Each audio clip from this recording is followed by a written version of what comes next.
Okay, welcome back to my wild networking series where I focus on network engineering as you might see it in the wild, such as on the job or just out in the real world, as opposed to how you would see it on, for example, a certification exam.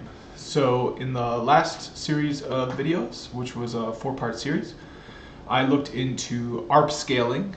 I did not really know what Arp Scaling, the term Arp Scaling meant going into it, but I learned that it's just the simple issue that Arp uses broadcast address. So we looked into ways to design your network, such as moving the layer 3 boundary down to the access layer, and I guess that's the main thing, to make sure that Arp scales properly.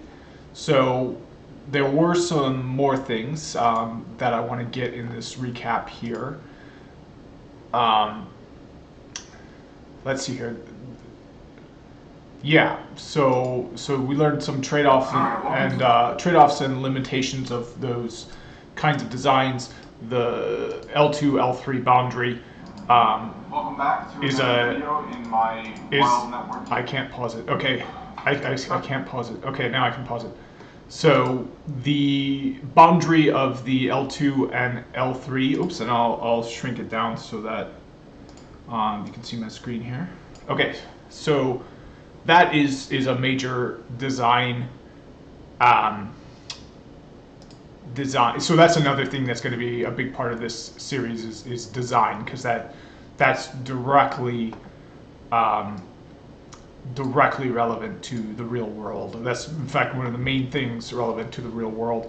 If you just see a network in the wild and you can identify the way it's designed, you're on a much better path to figuring it out than if you kind of have to look at all of the trees but you can't see the greater picture. So yeah, we learned about the impact of address resolution on L2, L3 gateway routers, and we learned about ways to have ARP scale more gracefully, including having gratuitous ARPs sent out from your L2, L3 virtual, sorry, not virtual, but boundary routers, which you can have either on the access or the distribution layer. It's especially useful if you have it on the distribution layer, because then you've got a wider broadcast domain. So just making sure your devices are sending out gratuitous ARPs every 15 minutes or whatever means that your MAC address tables don't age out, because when your MAC address table has, or sorry, not your MAC address, your ARP tables don't age out. But that's another thing that the gratuitous ARP will do as well, is get your MAC address tables good. Because if there's no entry in your MAC address table, which is different than the ARP table, those are two different things. The ARP table is to map host names to MAC addresses. Sorry. The ARP table is to map IP addresses to MAC addresses. Host names are not included in the ARP table. The MAC address table doesn't have host names either. It is to map ports to destination MAC addresses. So let me get out and the other thing that I'd like to make a part of this series is networking collaboration tooling, because that's another thing that's hugely relevant to what you'll see on the job, what's out there in the real world, in the wild, if you have it, if you will. It's communication, and you've got to communicate with people who are very, very technically knowledgeable, people who used to be technically knowledgeable but haven't looked at it seriously in a few years or longer than that, and people who just completely have no idea what you're talking about. So you really got to know how to communicate on a wide variety of levels.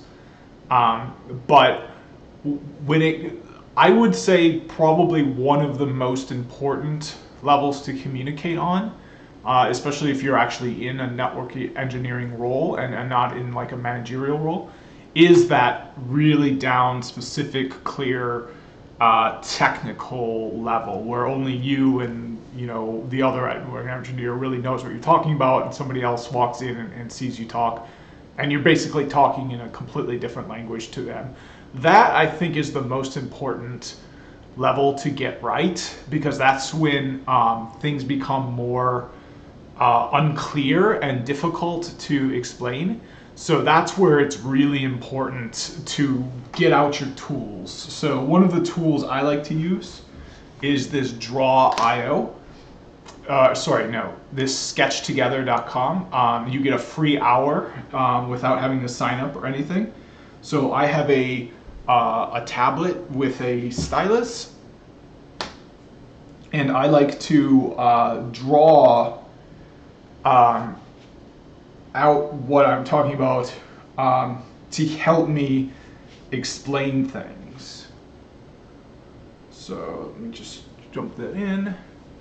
And not only that, there's always the possibility that you're sure you know what someone's talking about, you're sure you have it figured out, you're sure you're on the same page as everyone else.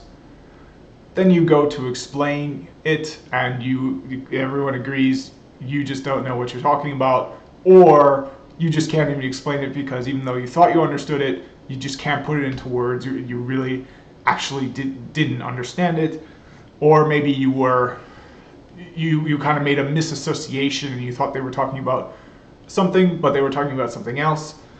So that's another great reason to focus more on this sort of drawing tool that I'm having a really hard time using effectively right now. I can't. Okay, I was in folder, not sketch. Yeah, it's literally just entering in a URL. It's as simple as that. But on my tablet, I'm signed in, and on my other screen, I'm not. So. And I'm sure there's an easier way to have my tablet communicate with my other device, but the thing is, like on the job, that sort of thing, you might not be able to pair it up, especially if you don't have admin on your computer. But if you're not locked out of the internet, you can just go to a public website. You can just go to this website, and then as long as and then your coworkers can draw on it too. You just hand them out this, and you're good for an hour. You need to go longer than an hour. Just save it as a screenshot, put it in your new one, and create a new one, and go longer than an hour. But this, I found, has been kind of a lifesaver, because let's say that you have a network design. Let's talk about the L2, L3 boundary, and you can just draw it out and have everything really make more sense that way. Get it in your hands, through your hands, and so this is going to be a big part of this course as well, is learning about networking tools that you can use in the wild. Right now, my favorite one is this Sketch Together, which isn't really a network engineering tool. It's just a sketch pad that you can use, basically like drawing on the back of a cocktail napkin. But as part of this, we'll learn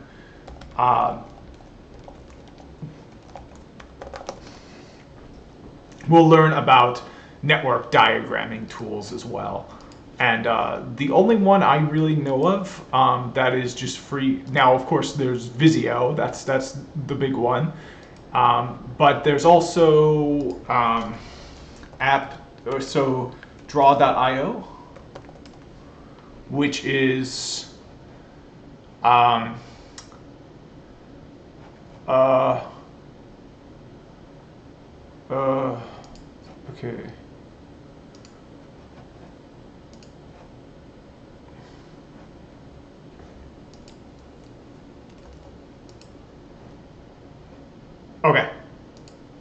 Now I want to see more, because I thought this was part of a greater, like I thought this was part of a company instead of draw.io. I thought, yeah, it's like Atlassian. Is it part of Atlassian? Atlassian makes like, I think Jira and Bitbucket and Salesforce. I think I'm not sure, but this I think is going to be one of the tools that is going to be a part of this series. But the other thing is, yeah, so this one looks good. Draw Concept Pro, that's the #1 recommended. Oh yeah, Lucid Chart. So I thought that this actually was Lucid Chart.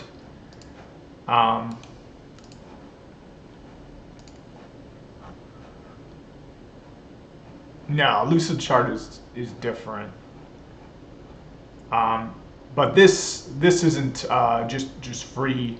Well, you have to sign up. So I don't really like having to sign up. So this one you don't have to sign up at all. You just have to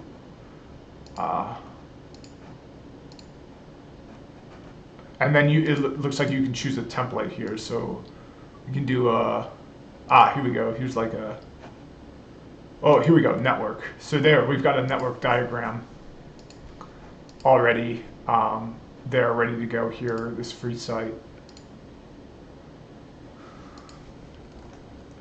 And it's an XML file too, so you can you can use automation for XML. I can get into that a little bit. I haven't done that in a while, so I'd like to do that, but that might be something I have to do as part of like reading a book or something, because just what I know offhand is a bit rusty at this point.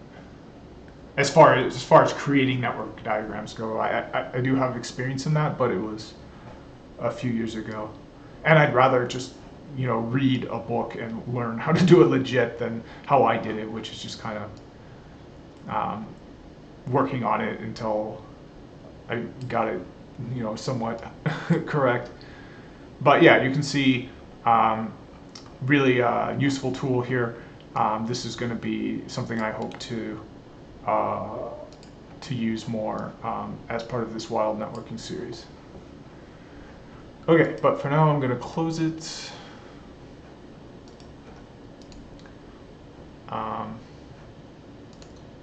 Yeah, I'm just curious which of, because that's the only one I've heard of. I've heard of some other ones as well. Visio, of course, Lucid Chart. But I'm surprised that one's not on here, actually, because that one is like my favorite one.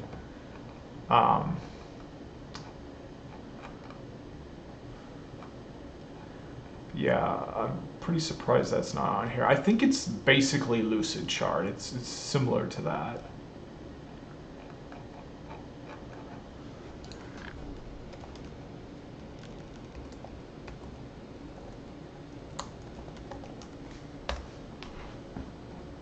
Oh, it looks like it's got like poor reviews from PC Mag.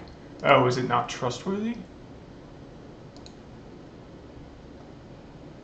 I don't understand. Yeah, okay, let's see some pros and cons on this, because I would just be curious what some cons are, because to me this... Oh, okay, so there's some lag. Oh, yeah, glitches, yeah. Exporting your work can be challenging. Okay. Oh, there's no autosave too, that's a huge one.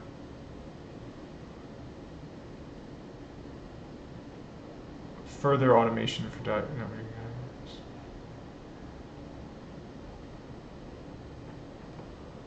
Okay, so it looks like it's a little bit limited. It doesn't have the same features as like a full one, and it's a little bit buggy too. So that makes sense why it might not be recommended as a top 10. But you can see here's somebody who really doesn't see any cons.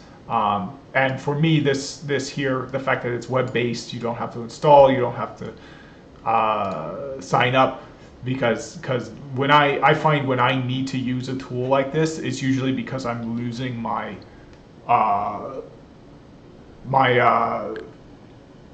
frame of mind, or my thought patterns. So if I've got to log in, if I've got to download something, it's just going to be all gone. I need my hand on, the canvas, or I need access to a tool as soon as I possibly can get it. Otherwise, I'm going to forget why I need it. So signing up, downloading, that's basically a deal breaker for me. And even Visual Studio, I really don't like using Visual Studio a lot of the time for code, because it takes so long to boot up, and you have to pick which file to boot it up to. I do use it a lot, and I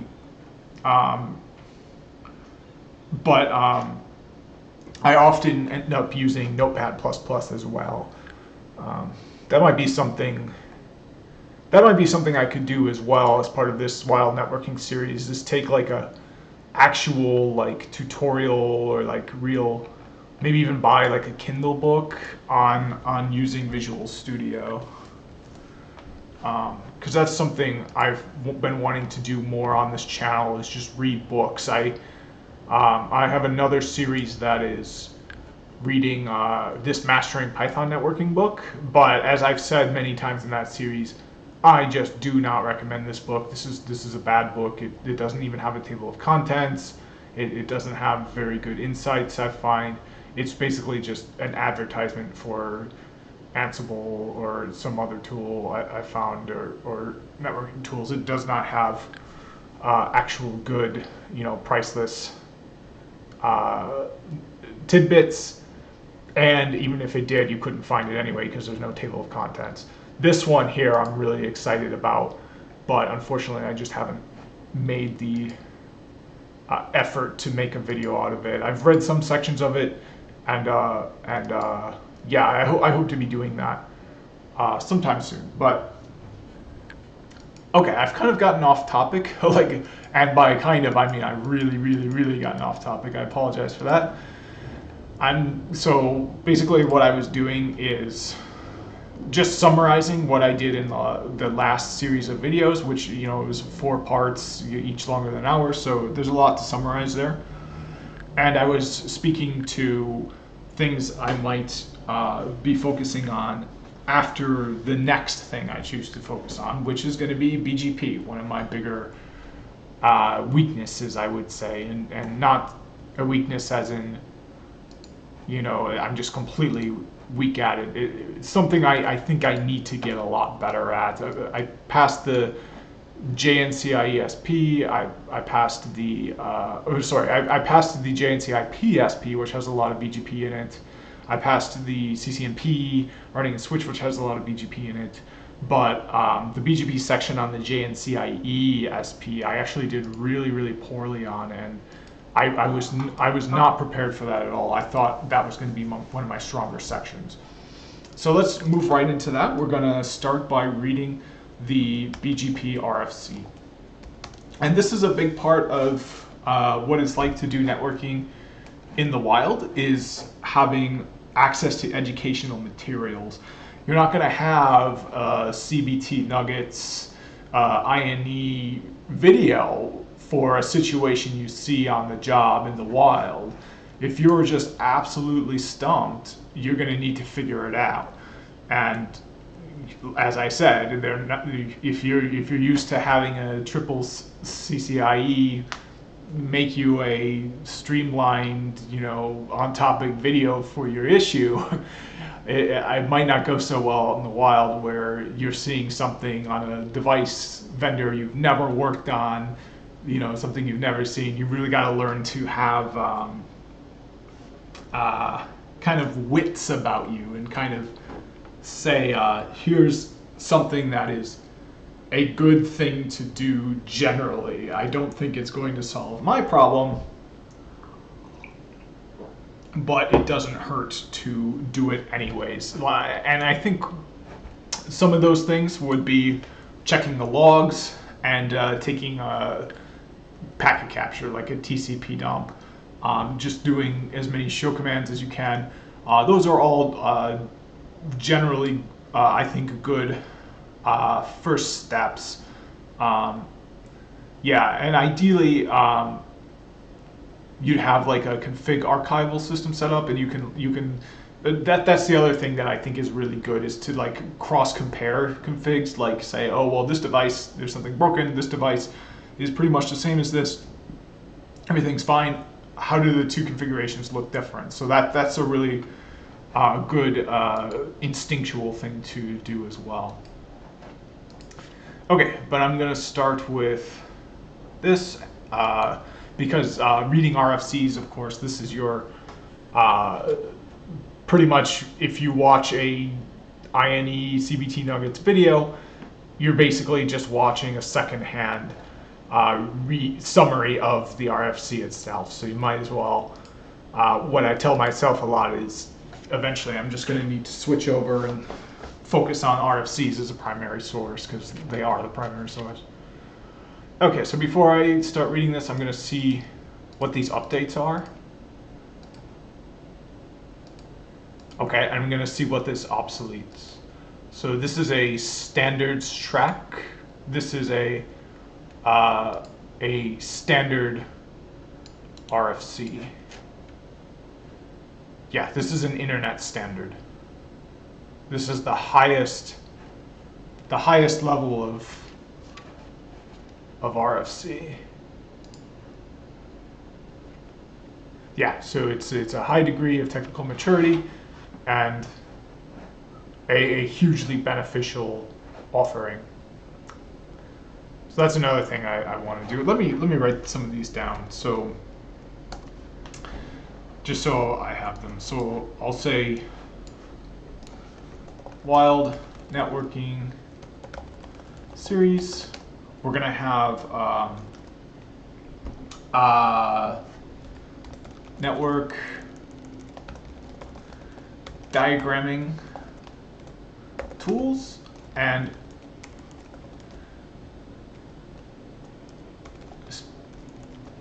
we'll say techniques, because I seem to not be able to spell strategies. Okay, so yeah, that's going to be a big part of this series eventually, is network diagramming tools and techniques. Another thing that will be a big part of this is RFCs, and that's what we're doing now. We're reading the RFC of the BGP Border Gateway Protocol. Another thing is going to be design and best practices. So that's another big one. What else? I guess those are the big ones for now. I can't remember what I said earlier. I think there was one more that I wanted to be a big part of this channel, or sorry, this series, this wild networking series.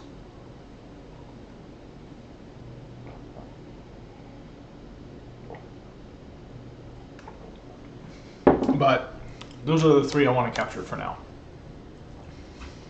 Okay, so before I'm curious what a draft standard is.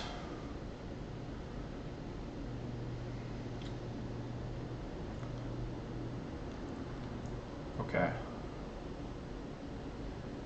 Oh, okay. So basically anything in networking that is new is going to be a draft standard. Oh,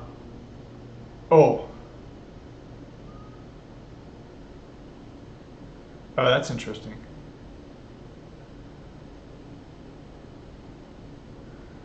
So anything within 2 years is going to be anything older than 2 years will be a proposed standard, but anything newer than 2 years is going to be a draft standard. So there won't be any internet standards for RFCs published in 2020 or 2019, probably even 2018, and anything that is 2017, 2016 is probably going to be a proposed standard instead of an internet standard.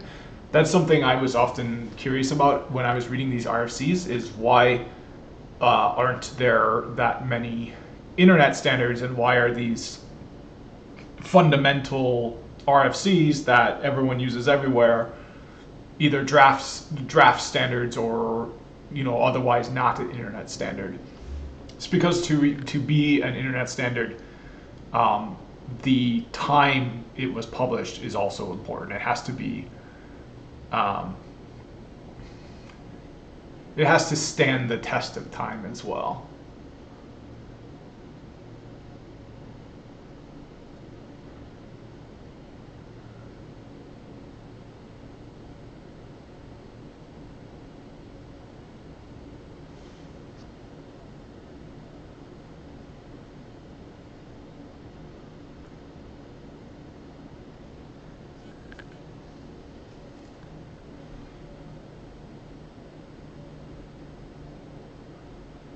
Yeah, so here's the current best practice, and you can see nothing. It obsoletes things, but it hasn't been replaced by anything. So this is the way that RFCs are organized here, and this is really short. So yeah, so STD1.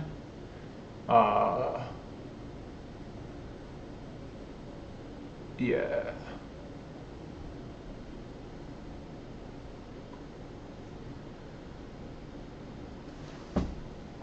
Okay. Now this is what's weird for me. It's a draft standard. Oh. Wait. Okay.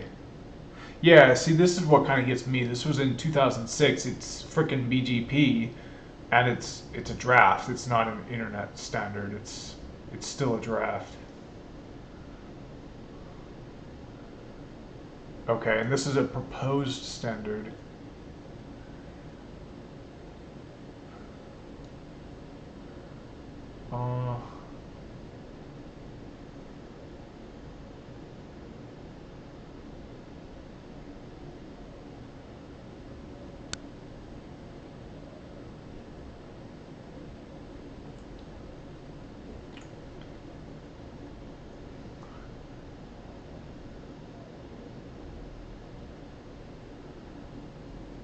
Now, what is this? Okay, so this is from 1995. It's a draft standard, and this is obsoleted by this one. But perhaps it's, I mean, it might be interesting to look into this as well. It might just, I mean, since it's obsoleted, it'll probably refer back to it. But let's just focus on the current one. And the goal of this video, which, I'm half an hour in and I haven't even begun to work on the goal, will be to get through as much of this as possible. I don't really have a hard cutoff to this video like I do some other ones. So this is a Border Gateway Protocol 4, BGP-4. Status of this memo. This document specifies an Internet Standards Track protocol for the Internet community and requests discussion and suggestions for improvements.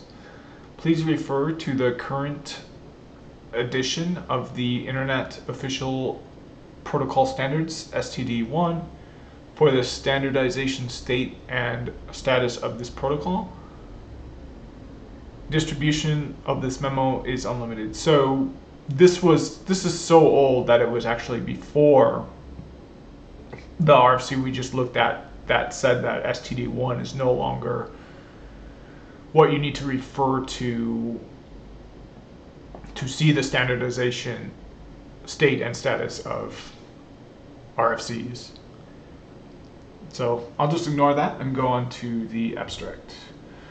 This document discusses the Border Gateway Protocol, BGP, which is an inter-autonomous system routing protocol, as opposed to an intra-autonomous system. So it's like an IBG an IGP exterior gateway protocol versus an exterior gateway protocol. This is an exterior gateway protocol.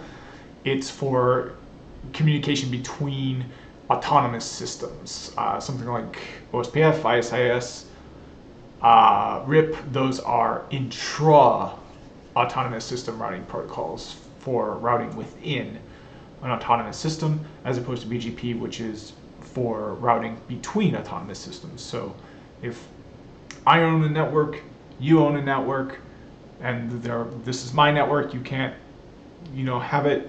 That's your network, I can't have it.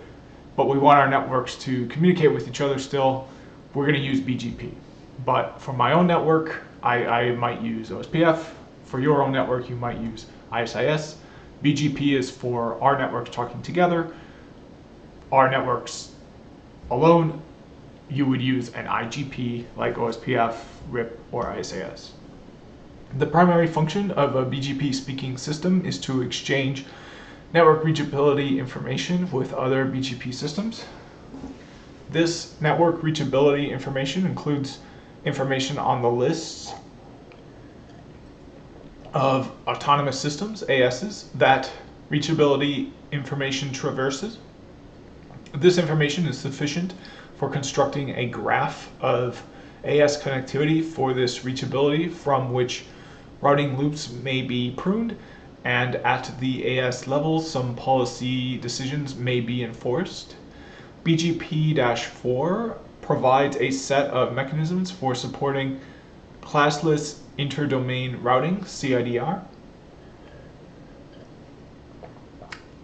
These mechanisms include support for advertising a set of destinations as an IP prefix and eliminating the concept of network class within BGP.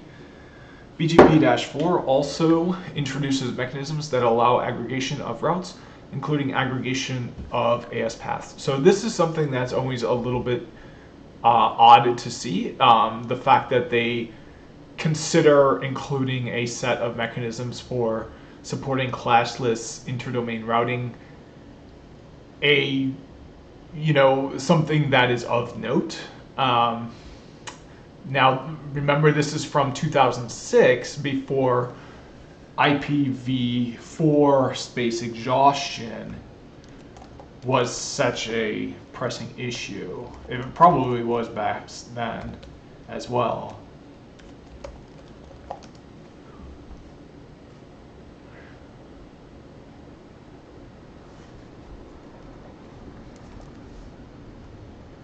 Yeah, so one of the big problems with, so we can see a timeline here. IPv4 was exhausted 2011, so 10 years ago now. So that's that's 5 years after this was written. So they're definitely thinking a lot about that, and that is what CIDR is it's something that allows IPv4 space to be preserved. Otherwise, you would just give a straight classful address, class A, B, C, but here it allows you to subnet, like they're talking about subnetting. Okay. All right, so I don't need to read the table of contents, but these are always so nice, because you can just, if you're coming back to this, I want to learn about the open message format, boom, I'm there. But we'll start at the very beginning, the introduction. And that's why I do not recommend that Amazon Kindle book that I said before, because it didn't have a table of contents. The Border Gateway Protocol, BGP, is an inter-autonomous system routing protocol. The primary function of a BGP speaking system is to exchange network reachability information with other BGP systems. This network reachability information includes information on the list of autonomous systems, ASs, that reachability information traverses. This information is sufficient for constructing a graph of AS connectivity for this reachability, from which routing loops may be pruned, and at the AS level, some policy decisions may be enforced. So yeah, that's the first big thing to understand about BGP.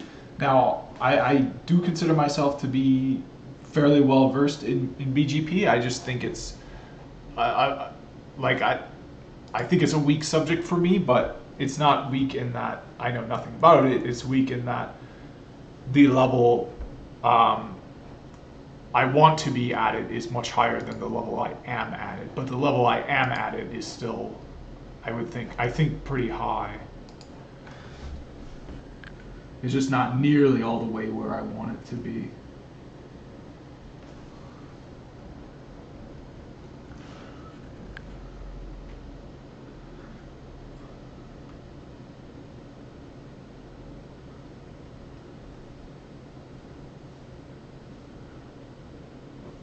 Okay, so I wanted to, oh god damn it, this is so hard. YLR18.5.1. So, oh, it's probably a capital L.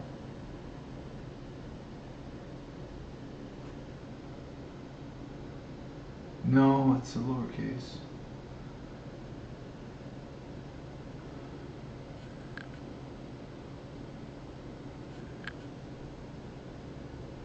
Huh. Well, let me try a new one maybe.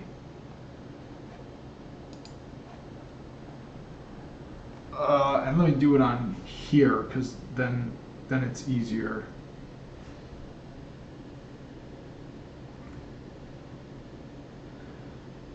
Perfect. Okay. Oops, it's taking me to the folder again. So I need to like log out. There we go. Sign out. Perfect. Now I can just click Sketch now. I don't have to worry about saving my sketches and all that. Okay, and now I can use my keyboard instead of the touch screen.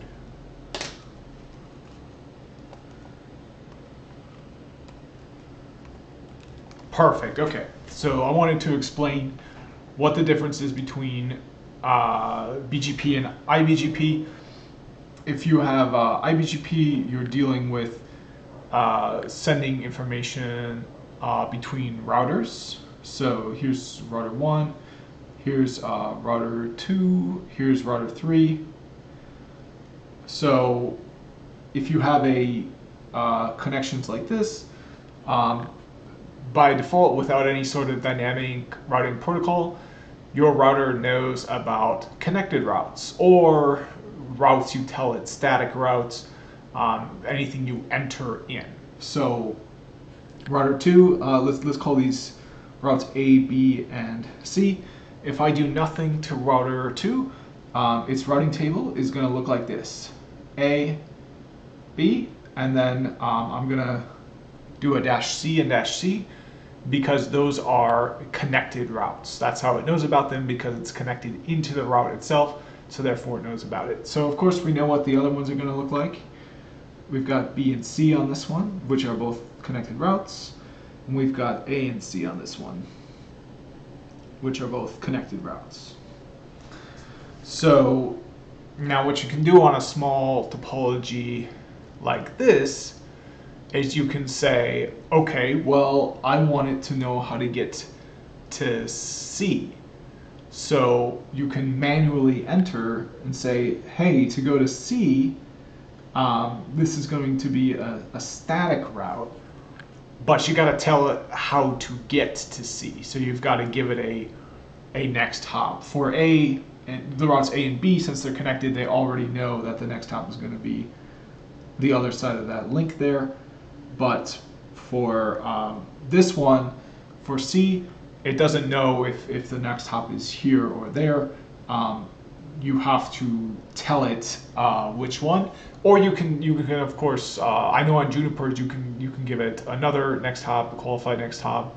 You can also create 2 entries to router C, 2 static ones, with each of these hops, and then you have a ECMP, equal cost multi path. So you have two paths to it, which are at equal cost. So you can set up load balancing and have your traffic split amongst those two links, so that each of those links are saturated with half the traffic than they normally would be.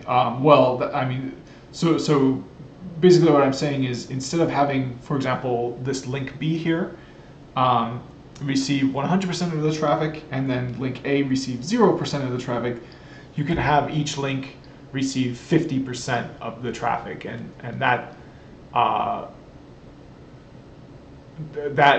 might end up being a better way to do it in some cases. Okay, so you've got to give it the next hop. So we'll say A1 is the next hop here, and we'll say B3 is the next hop here, A for the subnet, B for the router. So that's one way to do it. You can just manually give it extra routes like that are not connected routes. Those would be known as static routes. But the other way to do it is dynamic routing. So OSPF, ISIS, even iBGP, you can use RIP version 2, and then it will automatically get this C. If it was using OSPF to get it, then it would use link state advertisements, and it would build up a table of the links, and then it would use an algorithm based on the link speeds or manual configuration of the costs of the link. So you can make a 1 gig link, preferred or not preferred based on what your other links are. Even if your other links are 100 gig links, you want it to go through this special link for some reason, you can do that by setting up special costs and artificially making it seem like it's the best link. So that's called a link state protocol, where it keeps a map of the entire topology and then uses an algorithm to choose the best path on that technology. ISIS also works the same way. RIP, EIGRP work a bit different. RIP works completely different. It's a distance vector protocol. It just chooses based on the distance vector protocols, I guess I'm not as familiar with, but it is the alternative to link state. And so distance vectors send their entire routing table to directly connected peers. So now, if I send my routing table here, so I've got A and I've got B, and I send that here, A and B. So now this has got the same information that was here. They're not going to be directly connected though. They're going to be learned through the distance vector routing protocol like EIGRP or RIP, and so that's one way to do it. But of course, the problem with that is you're having a lot of extra traffic go through that link, and you're really taking away the bandwidth that's available for actual data, what you want the bandwidth for. So distance vector routing is a dynamic routing algorithm in which each router computes distance between itself and each possible destination. For example, its immediate neighbors. The routers share its knowledge about the whole. What? I thought that was a link state routing protocol.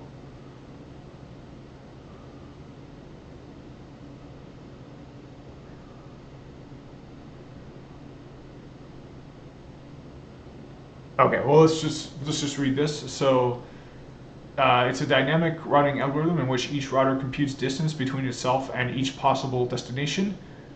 For example, its immediate neighbors.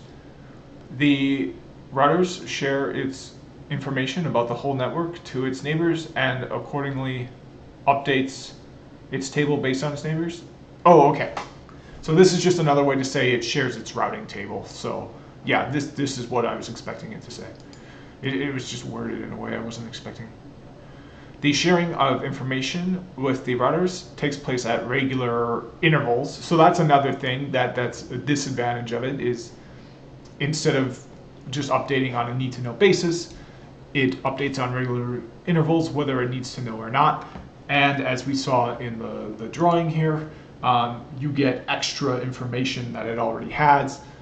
So here it's sent whether it needs it or not, and you're really wasting a lot of that valuable bandwidth for actual traffic.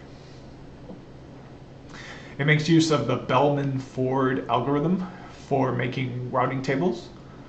Problems: count to infinity problem, which can be solved by splitting horizon.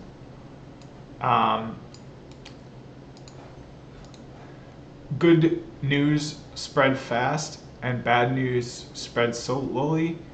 Persistent looping problem. For example, loop will be there forever. Okay, yeah, so the problems are a routing loop. Yeah, where it's just a count to infinity is just a routing loop. So split horizon means it can't go back into a port that it was sent out from, because if it's going back to that port, there's a problem. I mean, this is getting more into, this is getting kind of out of the realm of wild networking, in my opinion, and this is more like what you would need to know to pass a test, and not necessarily what you would need to know out in the wild. I mean, of course you would need to know when there's a routing loop and why, but I'm just not sure that learning the terms count to infinity and route poisoning and split horizon would help with that. But this article actually looks really good, so I think I'm gonna read this article. And then I'm gonna come back to this. Oh, here we go. Here's a more direct comparison. So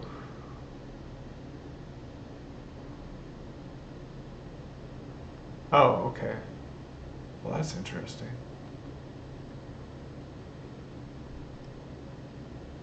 Oh, wait. Is this right? I guess I must have had a problem with my understanding of this, if this is right, because this doesn't seem.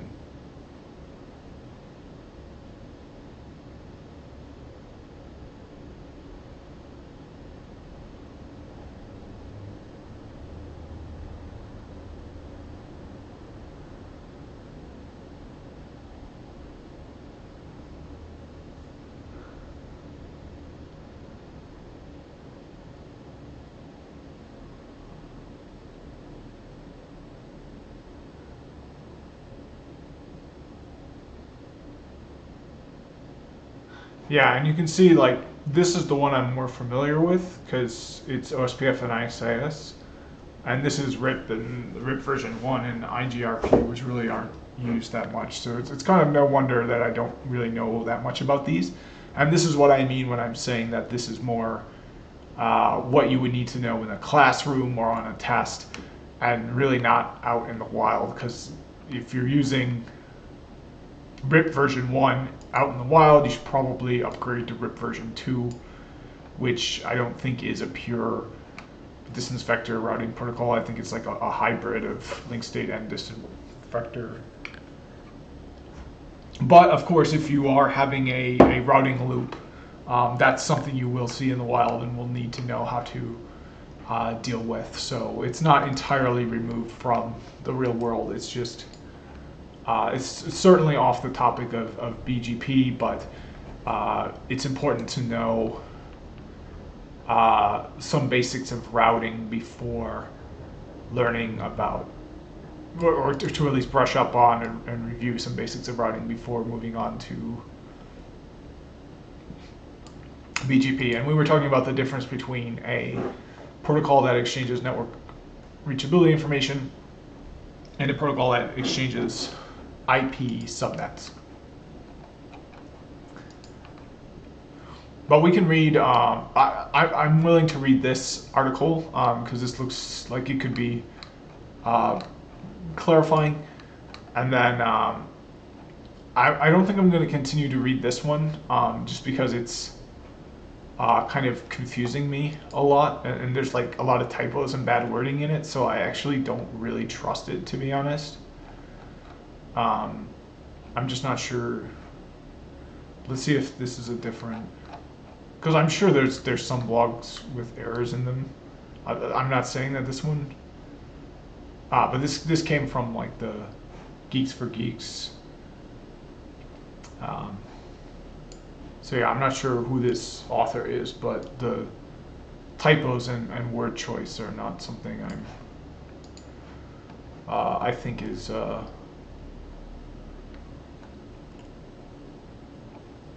yeah, it's just unfortunately for me, it's not a clear enough article for me to spend a lot of time on. So I'm gonna fill up my water. When I come back, I will read this just so I have a better understanding of some of the basics of routing, even though this is more what you see on a test or in the classroom instead of in the wild. But then as soon as possible, I'll go back to reading the Bgp Rfc. Alright, I'm back. So this is the Geeks for Geeks article on route poisoning and count to infinity problem in routing. The main issue with distance vector DVR protocols is routing loops, since Bellman-Ford algorithm cannot prevent loops. This routing loop in DVR network causes count to infinity problem. Routing loops usually occur when any interface goes down or two routers send updates at the same time. Counting to infinity problem, we've got routers A, B, and C. So in this example, the Bellman-Ford algorithm will converge for each router. They will have entries for each other. B will know that it can get to C at a cost of 1, and A will know that it can get to C at a cost, get to C via B at a cost of 2.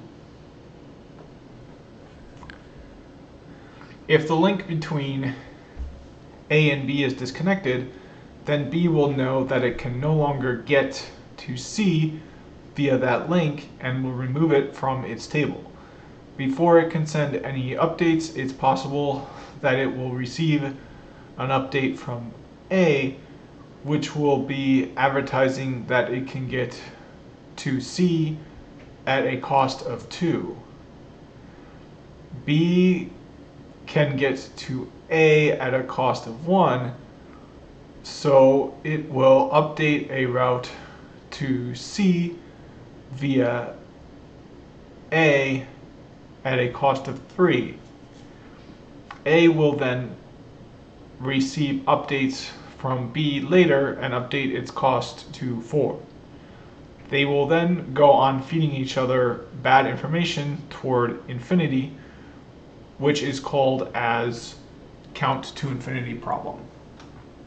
Okay, so the count to infinity problem happens when a router goes down and its adjacent router receives an update meant for the router that went down before the adjacent router was able to tell the other router that the router that is up about the router that went down. So then it receives a update saying, I know where C is, it's a cost of 2 away, and B says, oh, okay, well, you know where C is, it's a cost of 2 away.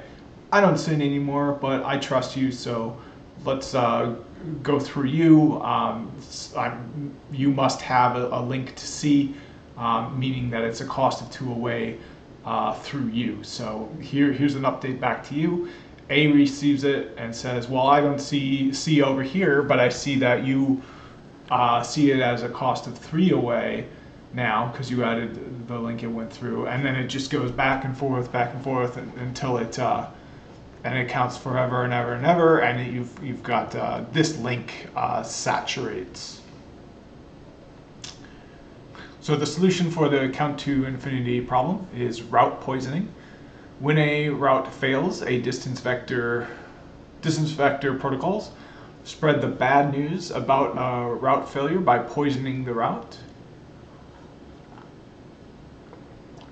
Route poisoning refers to the practice of advertising a route, but with a special metric called infinity.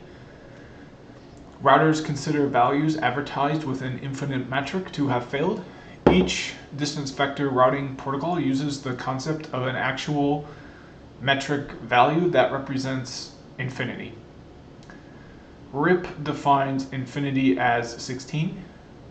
The main disadvantage of poison reverse, also known as route poisoning, is that it can significantly increase the size of routing announcements in certain fairly common network topologies.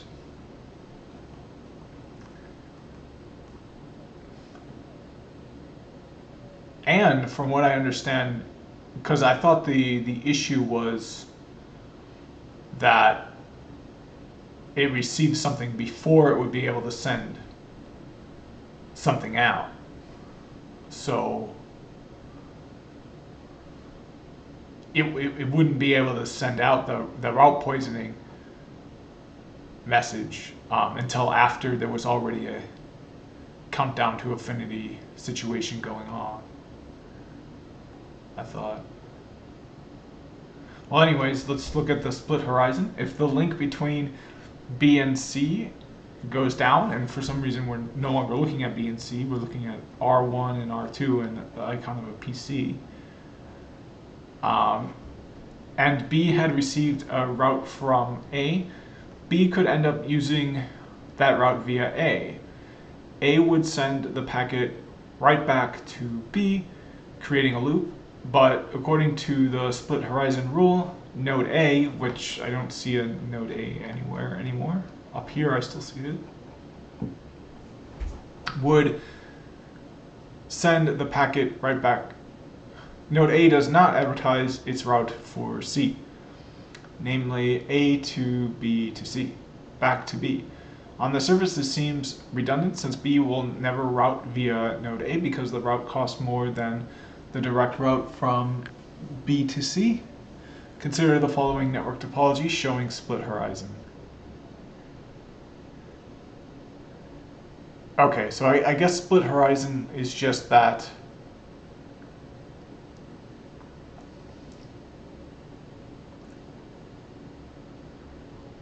if it receives a update into its port, it will not send it right back out of the port.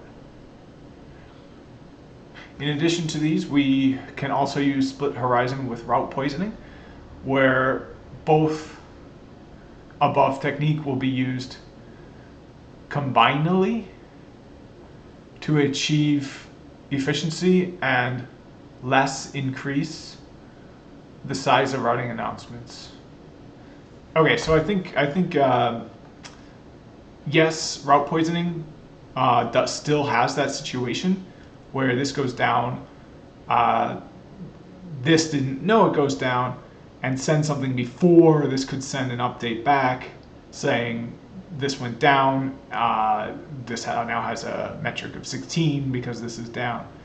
So you're going to need to use both of them. You're going to also need split horizon so that this sends a message here. This says, okay, well, I don't see where C is, but I think it's connected to you with a metric of 2. Here you go. this says, oh, well, I don't see where C is, but I received it from you, so I think you know it here. But wait a minute here, that would mean that I would send out an update from the same port where I received it. So something weird is going on here. I'm going to stop this right now because I think there's going to be a loop. But that's what split horizon is. And that's what makes it so that this sort of situation does not occur. Route poisoning will prevent it as well, but only if this router responds before this one. So you typically need both.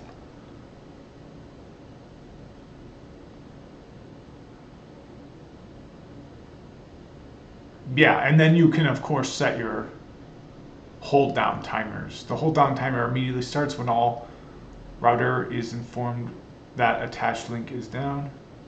Until this time, the router ignores all updates of down route unless it receives an update from the router that downed. Yeah, so I'm pretty unhappy with this article here. It's just hard to read, but I think I got the review that I need, because this is something that was part of the CCNA, CCNP, just basic routing concepts. So even though I'm really not that happy with this article, it was enough to jog my already existing knowledge on this. So when you have a distance vector protocol, you have the possibility of loops because of the algorithm that is used. So you need split horizon, and you need route poisoning as well to prevent those. Split horizon makes it so that a update sent from a device from a port cannot be received on the same port. And route poisoning makes it so that the metric is set to the highest possible, so that it can't be propagated. So that it's known that it's a route that's not meant to be honored. The other thing you can do is make sure that your hold down timers are set correctly, so that this never gets into a situation where this goes down and now I received one from here and I say, oh, well, I don't see it anywhere because I know this went down. I was going to update you, but oh, it looks like you know where C is. So I trust you, I'm going to send it back out. With hold down timers, you say, no, I know this went down. I received it from you, but I received this from you within, 5 microseconds of this going down. I know that you're full of BS because you don't know about this being down yet. So that's what a hold down timer does. So all three of those things are important to preventing loops if you're using a distance vector protocol. And this hold down timers are essential for other types of routing protocols as well. Okay, so the primary function of a BGP speaking system is to exchange network reachability information with other BGP systems. This network reachability information includes information on the list of autonomous systems, ASs, that reachability information traverses. This information is sufficient for constructing a graph of AS connectivity for this reachability, from which routing loops may be pruned, and at the AS level, some policy decisions may be enforced. Bgp v4 provides a set of mechanisms for supporting classless interdomain routing, CIDR. These mechanisms include support for advertising a set of destinations as an IP prefix and eliminating the concept of network class within BGP. Bgp-4 also includes mechanisms that allow aggregation of routes, including aggregation of AS paths. Routing information exchanged via BGP supports only the destination-based forwarding paradigm. which assumes that a router forwards a packet based solely on the destination address carried in the IP header of the packet. This in turn reflects the set of policy decisions that can and cannot be enforced using BGP. BGP can support only those policies conforming to the destination-based forwarding paradigm. Okay, so one thing I wanted to draw before moving on is just that difference between a traditional routing protocol. You can see we've got A, B, and then we've got C for the type of route connected, but we've also got C right here. So those are subnets. 10.10.0.0/16, 192.168.1/24 subnets. BGP does autonomous systems. So like 1234 is an autonomous system. 65000 is an autonomous system. 8 is an autonomous system. And then we'll say 200. So it sends things like that. So if we follow a packet sent from autonomous system 1234 to 8, and we assume it goes through 200, we'll have an AS path that looks like this: 1, 2, 3, 4, 6, 5, 0, 0, 0, 200, 8. So that's important because let's say we have a packet that goes through another one, let's say 10, and there's a connection to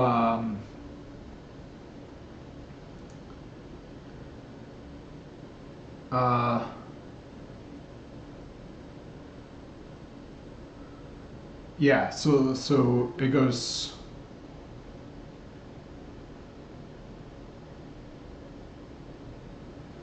But anyways, I guess what I wanted to say, I'm having trouble thinking about this for some reason. Oh, well, let's say if I put a connection like this. Okay, perfect. So now we have one that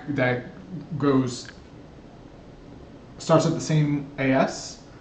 It goes to the same next AS. Then it goes to 200. But now before going to 8, it actually goes up through here to AS10. But now it goes over to here again, and then back to 8. So that's going to be a problem. It's got two autonomous systems in it that match. So it's going to be tossed out before it can go back here because of that AS path network layer reachability information. Because there's a matching autonomous system in the AS path, it's going to be tossed out right here. And it'll never even make it here, unless you set up a special administrative setting to allow for a duplicate autonomous system in the autonomous system path network layer NLRI, network layer reachability information. All right, so here's the definition of commonly used terms.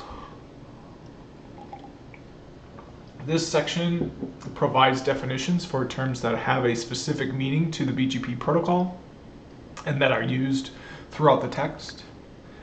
ADJ RIBIN, so I think that's adjacent rib in.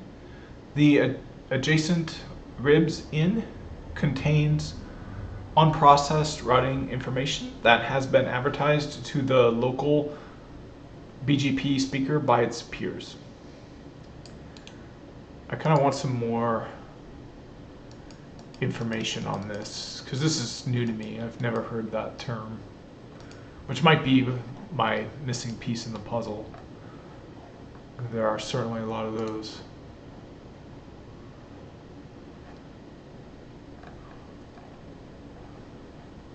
All right, well, I guess that's the only information I get for now.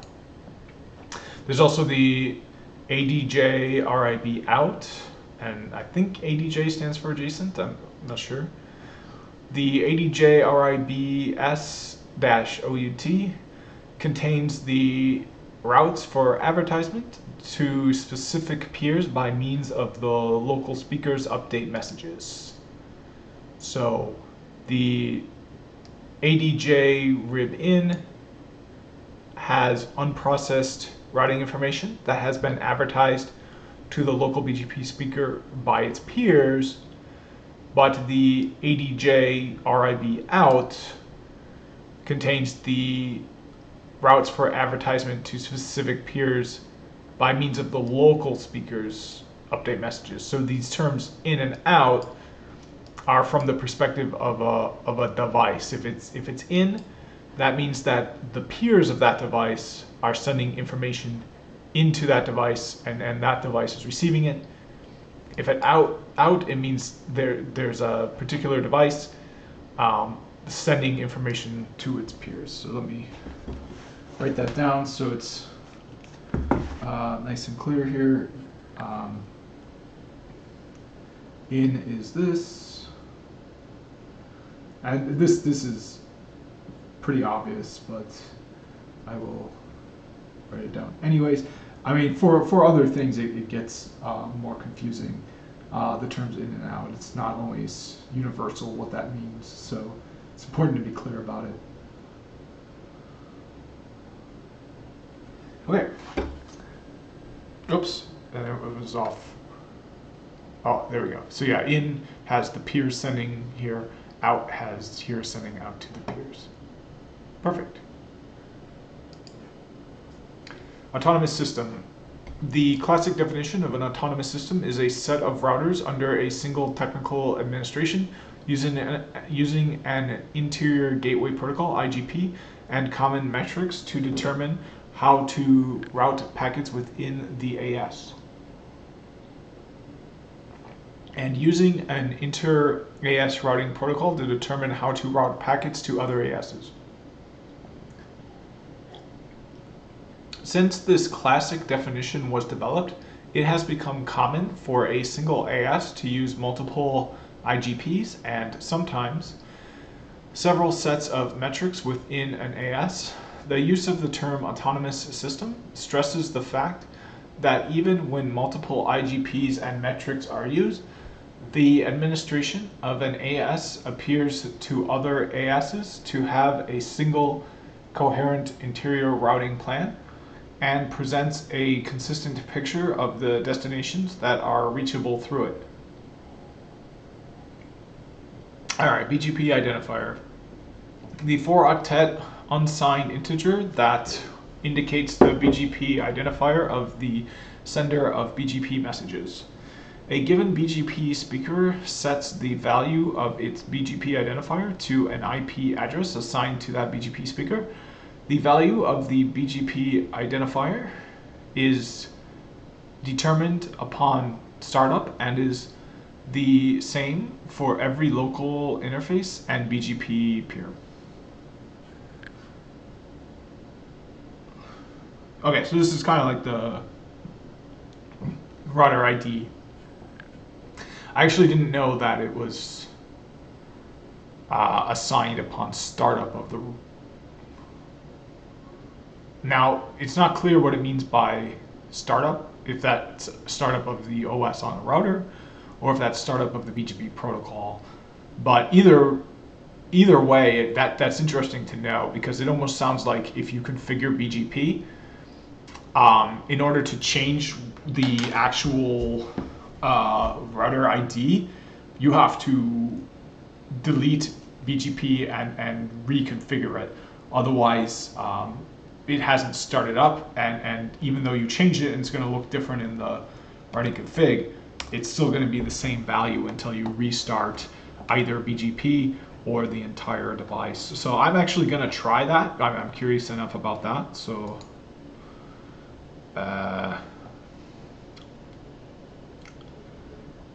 okay.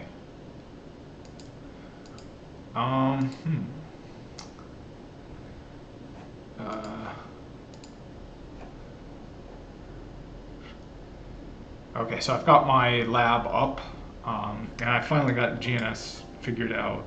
I had it stuck in full screen mode, and I couldn't use it the way I wanted to. There we go. Okay, so here's kind of leftover from the last one when I was thinking about network designs. But anyways, my lab is really nice and speedy now that I'm running on just basic KVM on Ubuntu Linux. So I can just start these up and it'll be about 5 minutes before they're ready to use. And then I can set up BGP on these and see if the router ID actually updates. But until then, I'll keep reading these definitions here. Bgp Identifier, so we read that one already. Next is going to be BGP Speaker, and this is a router that implements BGP. Next is Ebgp External Bgp. BGP connection between external peers. External peer that is in a different autonomous system than the local system. Feasible route, an advertised route that is available for use by the recipient. IBGP, internal BGP, BGP connection between internal peers. Internal peer that is in the same autonomous system as the local system. IGP, interior gateway protocol, a routing protocol used to exchange routing information among routers within a single autonomous system. LOC-RIB. The LOC-RIB contains the routes that have been selected by the local BGP speaker's decision process. NLRI, network layer reachability information. Route, a unit of information that pairs a set of destinations with the attributes of a path to those destinations. These set of destinations are systems whose IP addresses are contained in one IP address prefix carried in the network layer reachability information (NLRI) field of an update message. The path is the information reported in the path attributes field of the same update message. RIB, routing information base. Unfeasible route, a previously advertised feasible route that is no longer available for use. Okay, so there's a few things I didn't know. I've never heard the term unfeasible route in the context of BGP. I've never heard LOC-RIB. I've never heard feasible route in the context of BGP. I've heard it used in the context of EIGRP, but not in BGP. So that's a new one for me.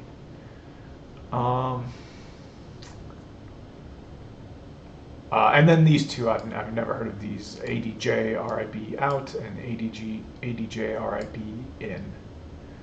So some brand new definitions in the RFC that I've actually never been exposed to before. So looks like there's some pretty big gaps in my knowledge. Okay, I like to skim the acknowledgements and all that. Just yeah. Okay. All right, so section 3 is summary of operation. I'm going to see if, yep, look at that. It's already there at the login prompt. It's just so much better now that it's on KVM Linux. I wish I had known to do that before. Okay, so now I'll open up router 6. This is, let's see here. Okay, so that's GE0 to GE0.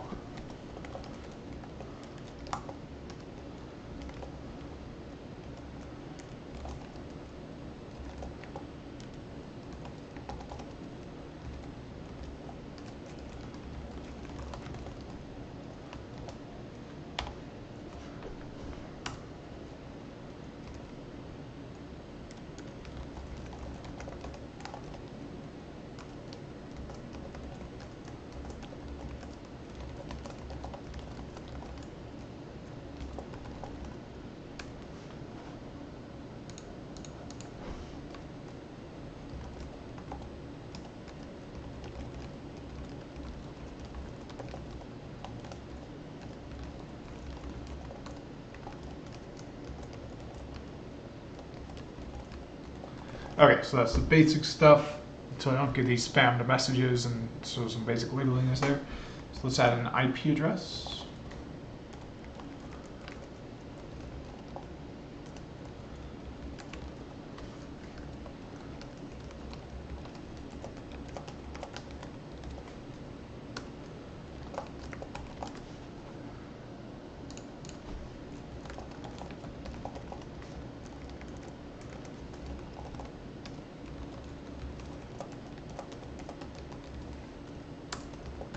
Okay, and let's see if I can ping from one side to the other.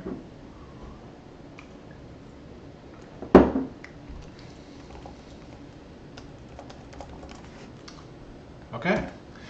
Okay, now let's get a Wireshark capture going among this link, and then we'll set up a BGP connection and see some hello packets coming, and we'll see what the BGP identifier is.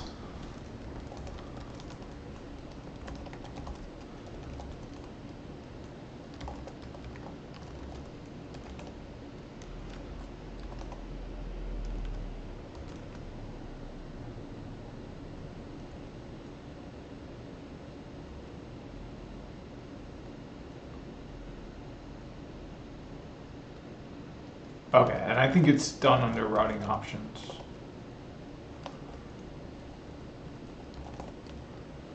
Yeah. Okay, so let's set this one to 6.6.6.6. And we'll set this one to 4.4.4.4.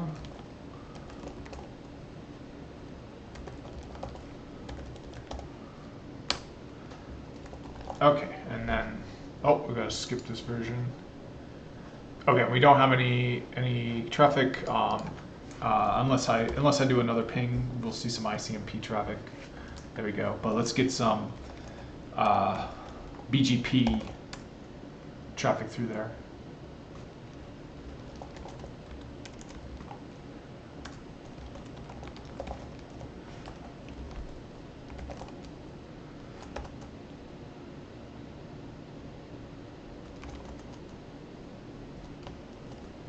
Oh, do I have to put a neighbor in a group? I thought I didn't have to.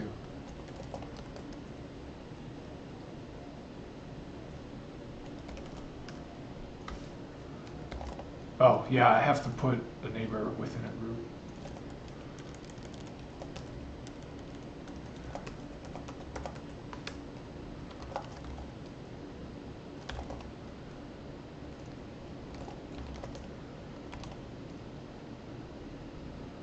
Okay, we'll just set them both to... Okay, I might even see some hello messages coming out now. Oh, okay. Oh, I see, okay.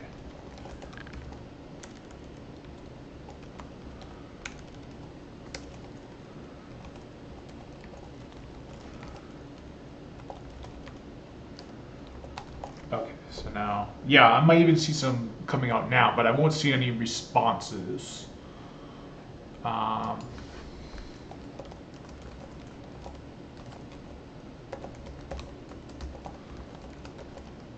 Oh, yep, perfect. Yep, this is what I thought. So you can see we've got a TCP message being sent out. So we've got nothing specifically for BGP, but we do have a clue here that it's for BGP because it's sent to port 179. But 179 is not open for business yet on that other router since it's not configured for BGP yet. So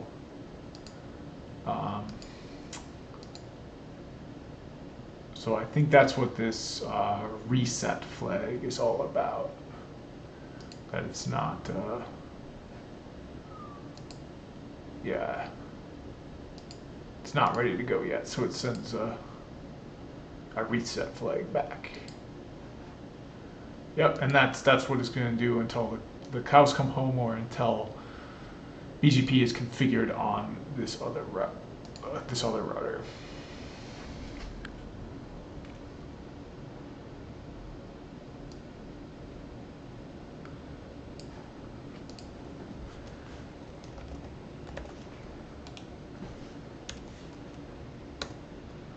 Okay, so now we're going to see it quite a bit different. Instead of these reset ACK flags, we're going to see a three-way handshake, SYN, SYN, ACK, ACK, and then we're going to see BGP Open Messages.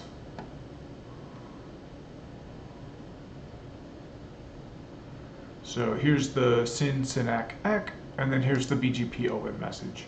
And after that, we'll get keep alive messages. But in this open message specific to BGP, we're going to see a specific Bgp identifier. And since the connection was initiated by .1, which is 4.4.4.4, that's the router that sends the initial open message. But the response to the open message is going to come from 6.6.6.6. Okay, so let's try to reset the router ID on router 6 to 66.66.66.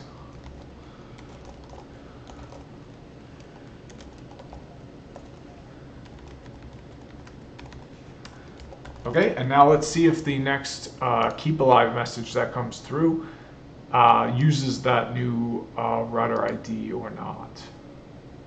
And you can see we don't have any mention of that router ID in any of these TCP messages. That's because that is an identifier for the BGP protocol, not for the TCP protocol. So for all the BGP messages, we have that identifier, but it's tucked down here in this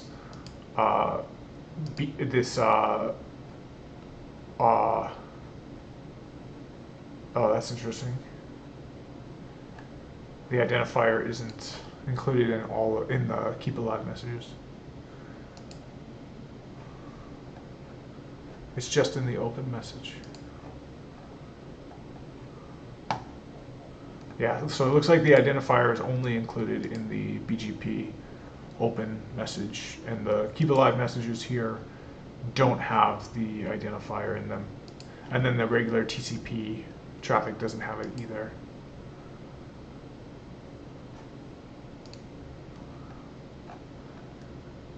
Okay, so that's kind of bad news because we're not, we don't have any open messages, so we can't see if it, oh, we do have an update message here.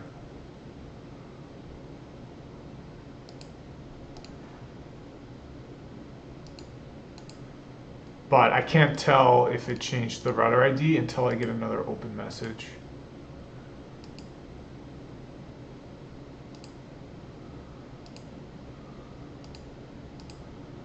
Okay, so let's try giving it another open message. So we'll do that by bouncing the port, which I think is different from having the BGP protocol come up. Although it might be coming up on the port if I do it that way, but let's take a look at that.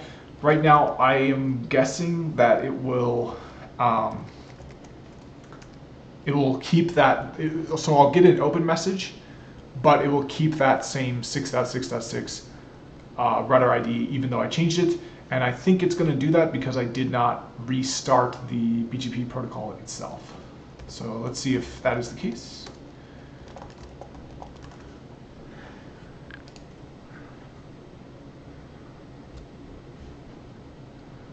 All right, so we got a retransmission. Some of our TCP messages were lost, so it's trying to send them again.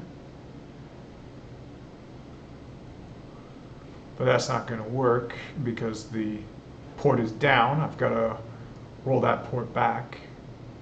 I got to roll back that config change so that the port comes back up. And only then will that open message come.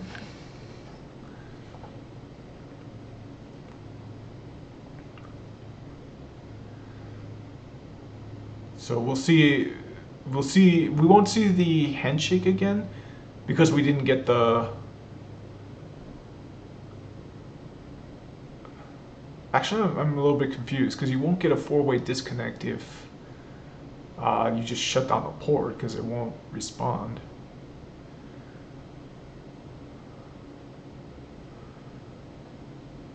Oh, here we go. Oh, so we did get another three-way handshake here. Okay, and here's our open messages. So it looks like it did update the identifier. So, I mean, that's good news. It's not. It just sounds like I got the wrong impression when I read that. I thought that changing the router ID was going to have more challenges than it appears to actually have.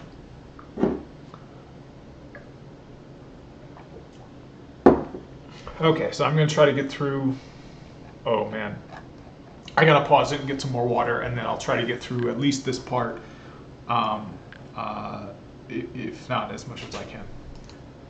Okay, so this is summary of operation. The Border Gateway Protocol, BGP, is an inter-autonomous system routing protocol. It is built on experience gained with EGP, Exterior Gateway Protocols, as defined in RFC 904. And EGP usage in the NSFNET backbone, as described in RFC 1092 and 1093. For more BGP-related information, see RFC 1772, RFC 1930, RFC 1997, and RFC 2858. The primary function of a BGP speaking system is to exchange network reachability information with other BGP systems. This network reachability information includes information on the list of autonomous systems, ASs, that reachability information traverses. Yep, so we saw that in my sketch here. Oops, I can't see it, but this sketch with the cloud ASs and the AS path.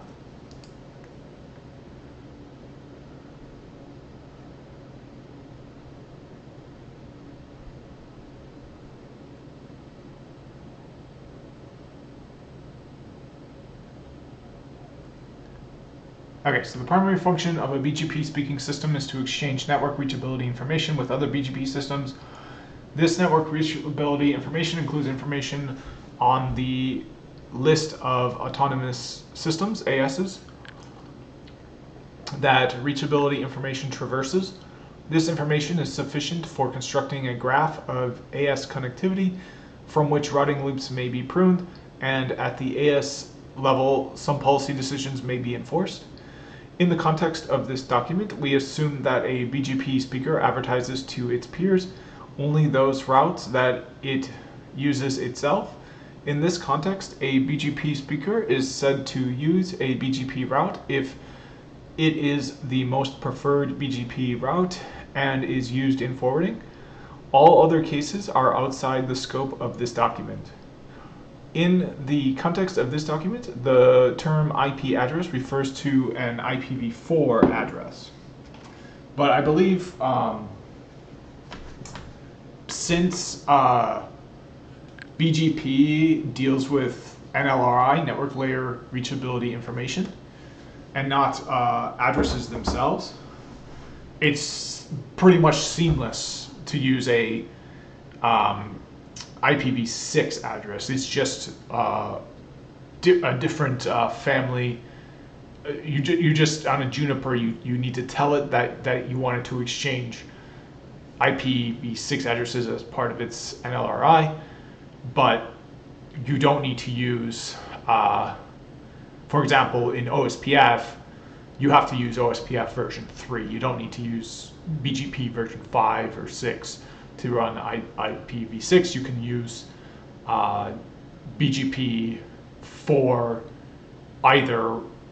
You don't need to use a special version of BGP to transmit special kinds of information, because what it transmits is network layer reachability information. It's TCP, and it just exchanges your data, which happens to be your IP addresses, whether IPv4 or IPv6, in the same way the internet exchanges your personal live stream journal or something like that. It's just data, so it can be anything. BGP can handle anything you want to exchange, even custom strings. You can write secret messages in community strings and exchange those as well. It doesn't even have to be like a valid IP address. You can exchange just random characters of information. And that was a big part of the JNCIE ESP, being able to do that really fluently. and I wasn't able to do that very fluently at all.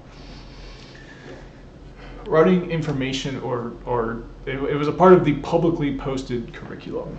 It wasn't a part of what I saw specifically. Well, even that would be, because saying what's not on the test, I think, is as much a violation of the standards, the confidentiality agreement, as saying what is on the test. But what I will say, without speaking to the test itself, is that on the publicly posted curriculum, we can see that BGP communities are very much a part of that.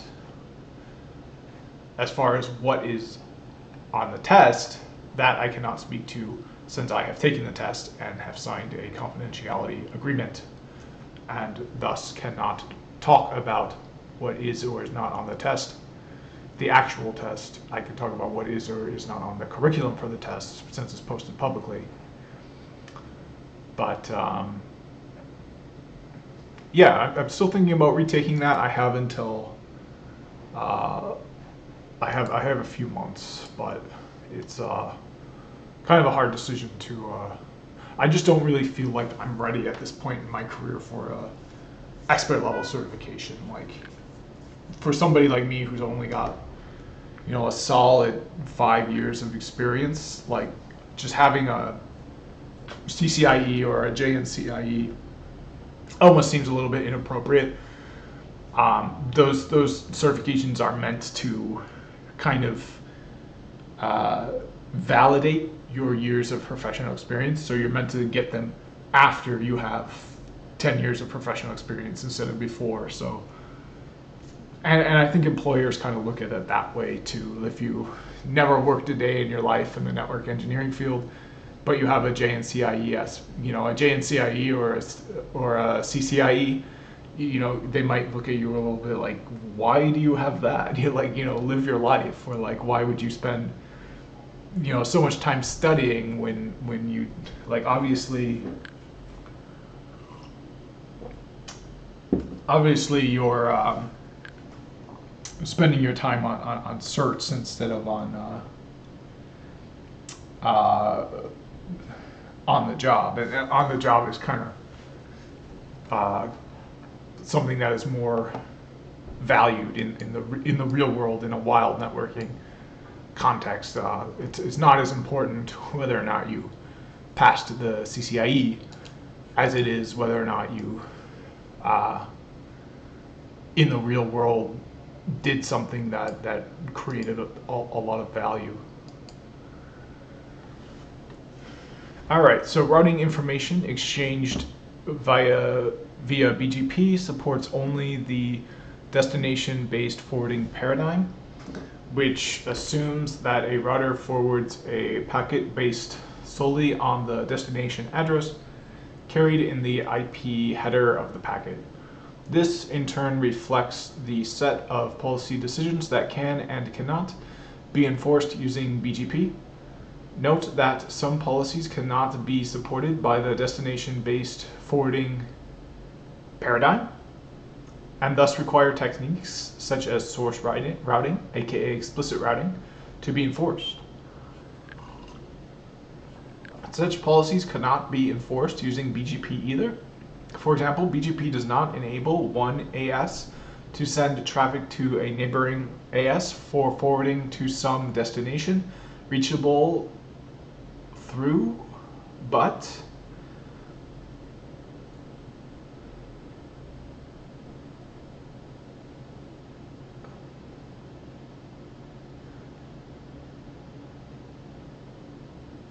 beyond the neighboring AS. I'm having trouble understanding what this says. For example, BGP does not enable one AS to send traffic to a neighboring AS for forwarding to some destination reachable through but beyond that neighboring AS. Yeah, those parentheses are kind of like I feel like instead of these parentheses, they need like a comma here.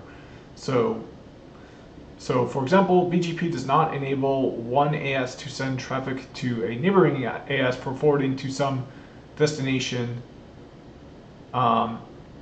beyond that neighboring AS.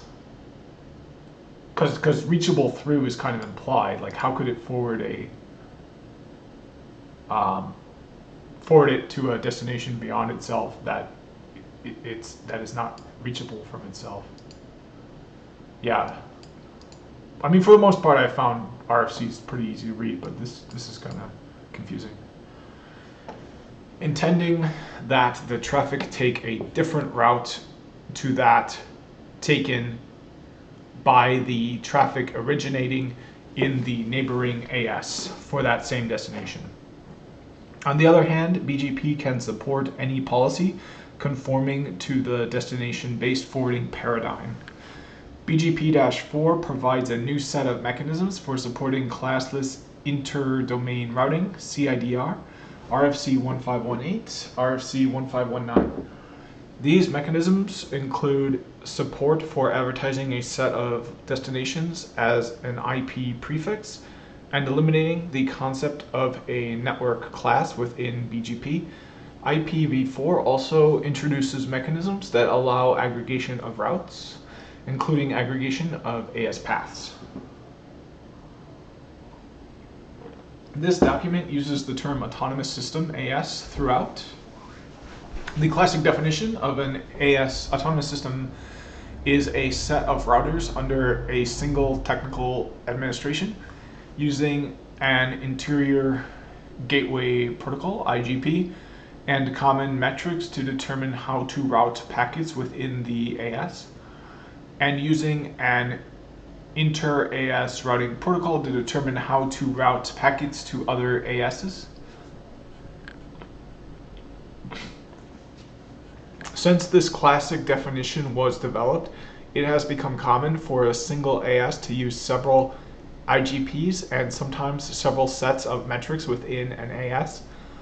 The use of the term autonomous system stresses the fact that even when multiple IGPs and metrics are used, the administration of an AS appears to other ASs to have a single coherent interior routing plan and presents a consistent picture of the destinations that are reachable through it.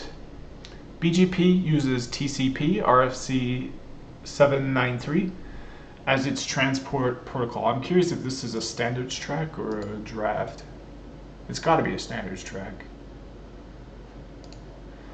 This eliminates the need to implement explicit update fragmentation, retransmission, acknowledgement, and sequencing. BGP listens on port 179. The error notification mechanism used in BGP assumes that TCP supports a graceful close. For example, that all outstanding data will be delivered before the connection is closed. A TCP connection is formed between two systems. They exchange messages to open and confirm the connection parameters. So this is an internet standard. That's kind of what I thought. And you can see how much older it is than this BGP one, which is not an internet standard. This is a, what is it even? It's a draft standard. So it's actually 2 levels behind an internet standard. It would be a draft standard, then a proposed standard, then an internet standard. So, but obviously BGP is a standard protocol. It's just a draft standard. It's not an internet standard.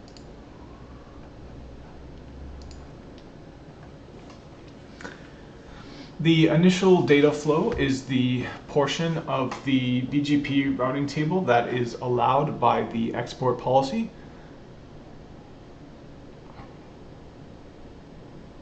Called the ADJ RIBS out, C3.2. Oh, I think I know what they're talking about when they talk about that.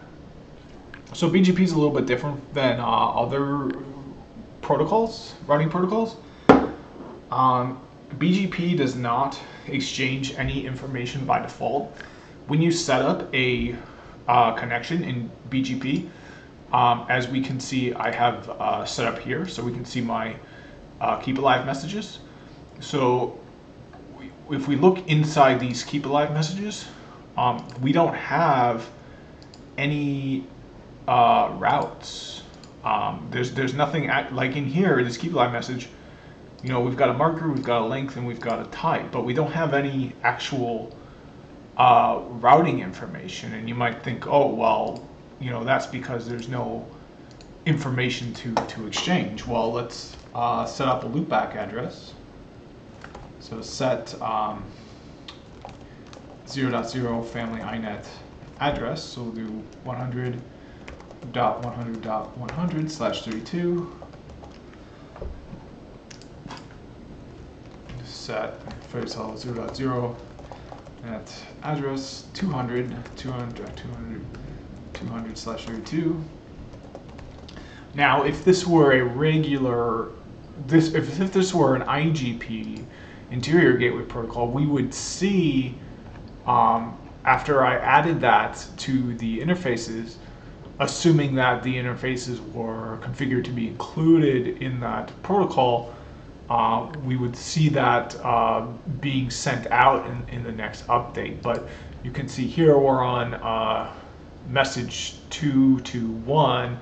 Now we're at 222, 225, and we still don't have those messages sent out.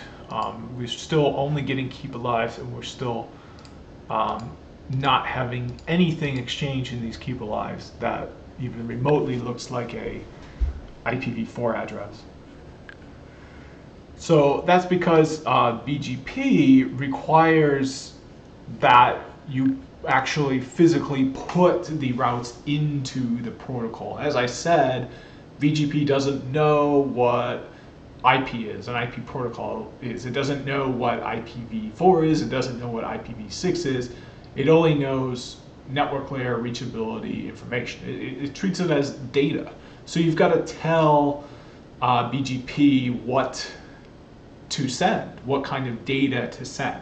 And that's what they mean in the RFC when they say ADJ-RIBS-OUT. And I was able to just remember what that was without actually seeing it. I see it now because it makes sense to me. It's you know, this is what you're telling BGP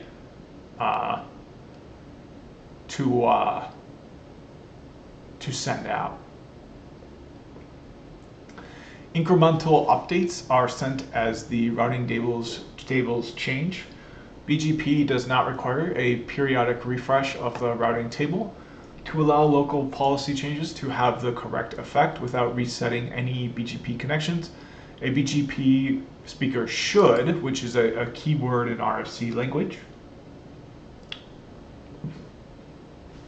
either one, retain the current version of the routes advertised to it by all the peers for the duration of the connection, or two, make use of the route refresh extension. So let's remind ourselves what should means in the context of an RFC.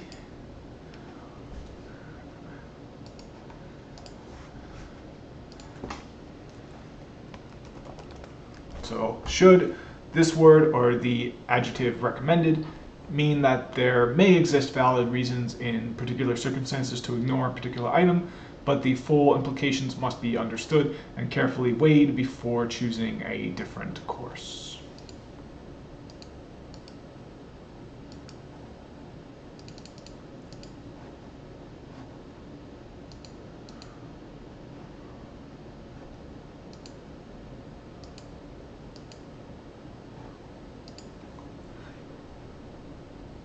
Keep alive messages may be sent periodically to ensure that the connection is live. Notification messages are sent in response to errors or special conditions. If a connection encounters an error condition, a notification message is sent and the connection is closed. A peer in a different autonomous system is referred to as an external peer, while a peer in the same autonomous system is referred to as an internal peer. Internal BGP and external BGP are commonly abbreviated as IBGP and EBGP. If a particular AS has multiple BGP speakers and is providing transit service to other ASs, then care must be taken to ensure a consistent view of routing within the AS. A consistent view of the interior routes of the AS is provided by the IGP used within the AS. For the purpose of this document, it is assumed that a consistent view of the routes exterior to the AS is provided by having all BGP speakers within the AS maintain IBGP with each other.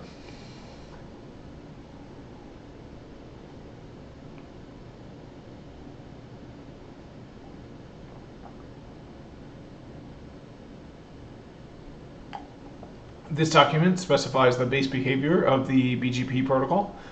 This behavior can be and is modified by extension specifications.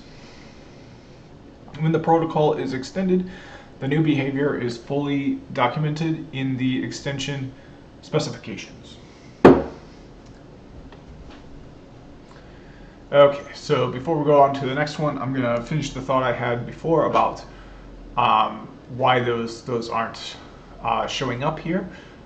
We see we're on update number 64 and 65, moving on to 66 and 67, and we still only have keep alive messages, which don't have any information about the actual routing table. So the reason for that is because we need to tell BGP which kind of information to exchange. So let's do edit protocols BGP group test. We'll do set family inet.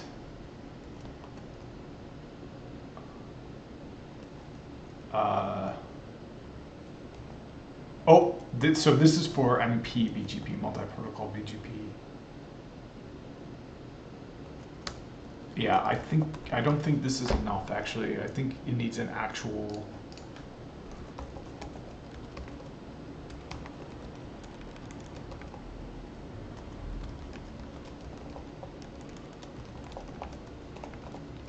Yeah, I think once I have this, I still won't get an update message, and I think I can even remove that and then create an actual export policy.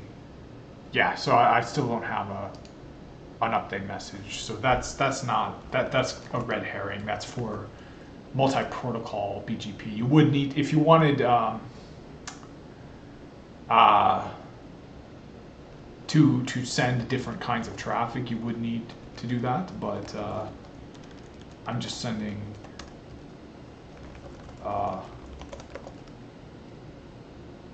IPv4 subnets.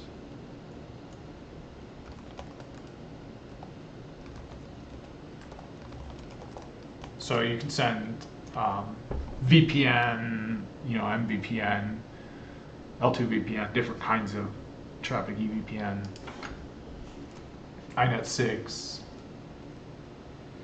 and that's for custom parameters.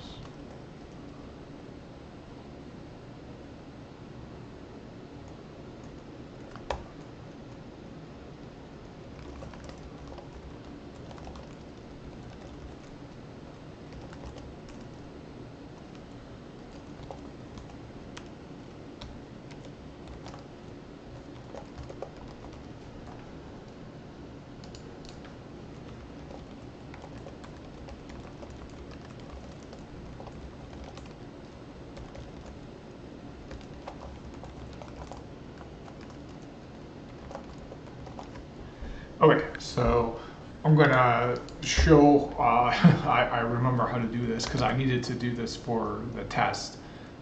So it's policy, options, policy statement, advertise, term from,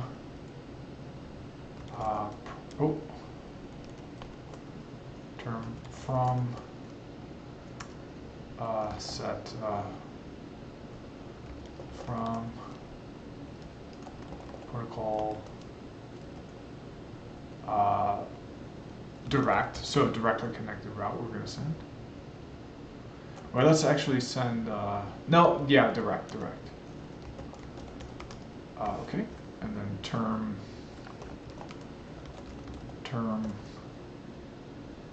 then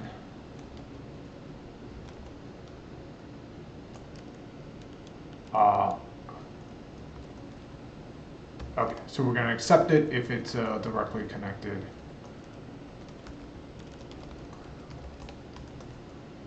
Okay, perfect.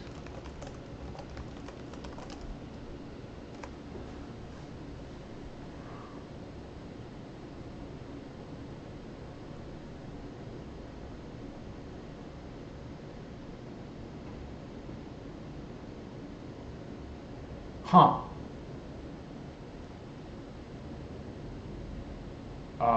Did I do this right? Yeah, I did it right. So I guess I should have named it something else, but yeah, let me fix the naming on this.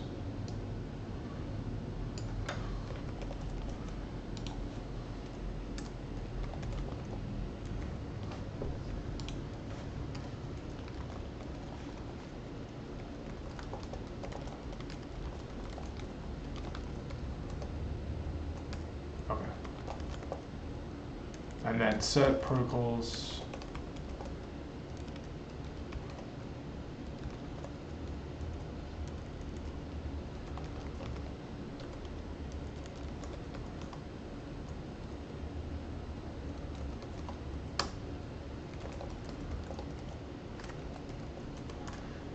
Okay, so that looks good to me. And we're going to need the same thing on the other side, so I'll do a pipe display set, pipe match, advertise. Yep, and then we got the whole thing here. Okay, but we only need it on one side to see a update message. There it is. So now we've got network layer reachability information because we actually added that in there. So we've got both of our directly connected routes. We've got the link, but we've also got the loopback, so we can see what our directly connected routes are by going show route protocol direct. So these are the two routes that are going to be sent, and we can see show route protocol Bgp advertising protocol. Oh, show route advertising protocol Bgp 10.10.10.2. So that's what we're advertising, but right now we're not receiving anything because I haven't set it up on the other side yet, but I'm going to do that.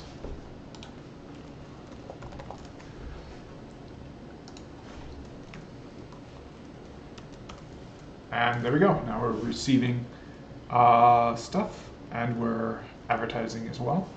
And we should get another update. Yep, so here's our second. Oops.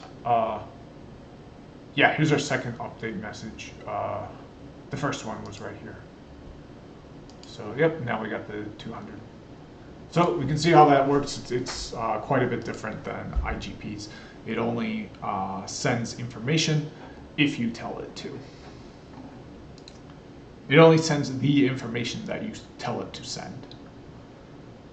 Unlike an IGP, which just sends information based on what you have configured. So if you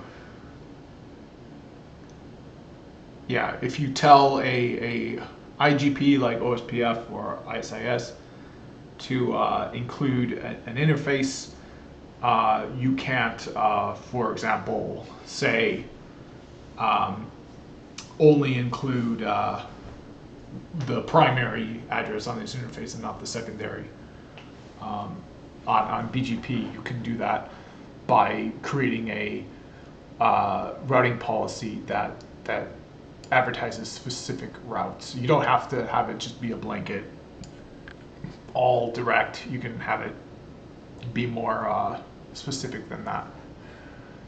And that's kind of how you do it in BGP in some sense with that network command as well. But so I guess it's a little bit similar configuration-wise, but it's quite a bit different actual mechanism-wise, because in BGP you'll actually be sending the routes kind of more as routes in OSPF. In BGP, you're sending it as TCP data, so network layer reachability information.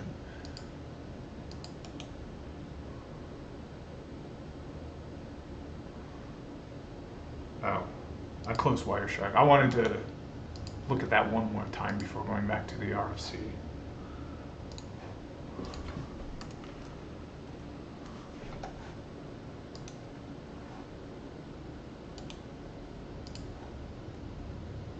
Oh, there we go. It looks like even this Wireshark is a little bit less buggy on KVM. Okay, so we'll get another update message when I roll it back, but it's going to be for withdrawing a route. We'll see a withdrawal in there. Yep, withdrawn routes. So now those directs are no longer in there. But you can see this rides on top of TCP. And just to make things extra clear, I think I'm gonna set up OSPF as well, and we can see side by side what the difference is between those two. But for now, I'll get another update message going. There we go. Now we won't have withdrawn routes anymore. We'll have 0 withdrawn routes, and now we have network layer reachability information.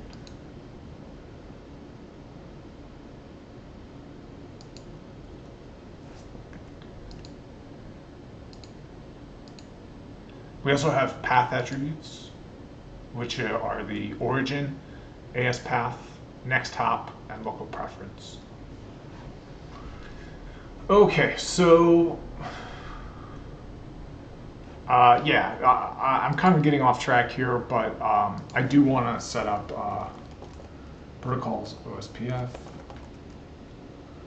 area 0.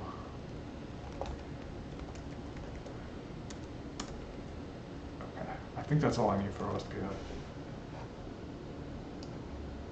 Now here we'll see, yep, we've got OSPF hello package sending out again. Oh, we got an IGMP group. Oh, right, because OSPF uses multicast, so it's got multicast stuff happening. This is the other area of the JNCIAE public curriculum, not of the exam itself, of course, because I'm not allowed to speak of that. But this is another one of my very weak areas, is multicast.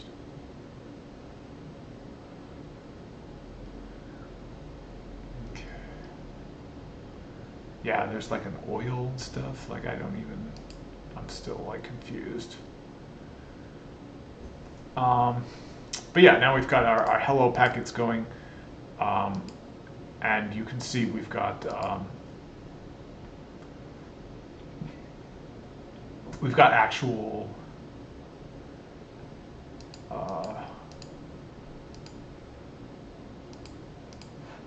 let's get an LSA going.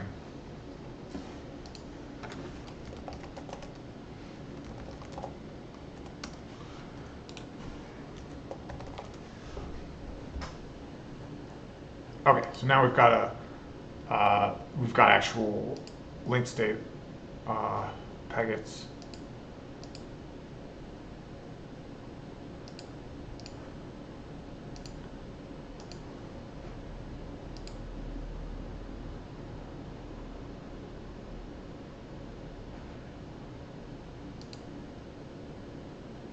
So we've got link state request, and we've got it going from both sides. Let's just narrow it down to one side.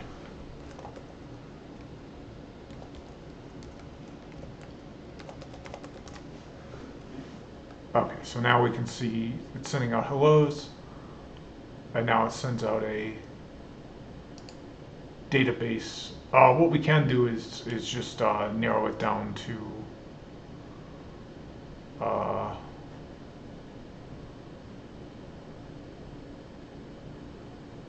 yeah, follow. Oh, okay. Well, it's not a TCP. It's OSPF, so we can't follow OSPF stream, unfortunately.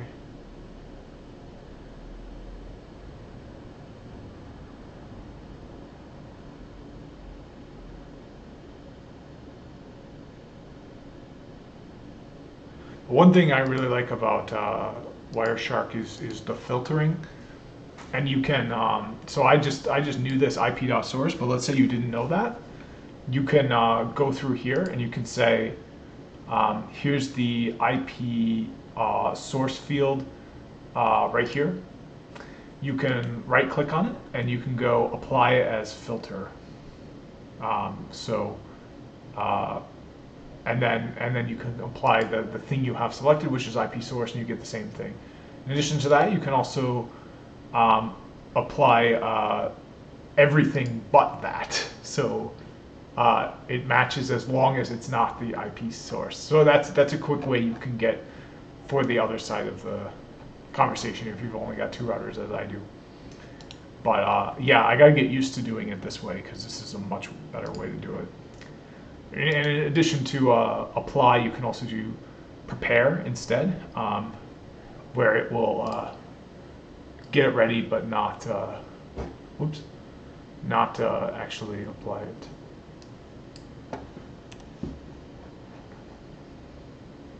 All right, so it looks like I'm at the 2-hour mark. Okay.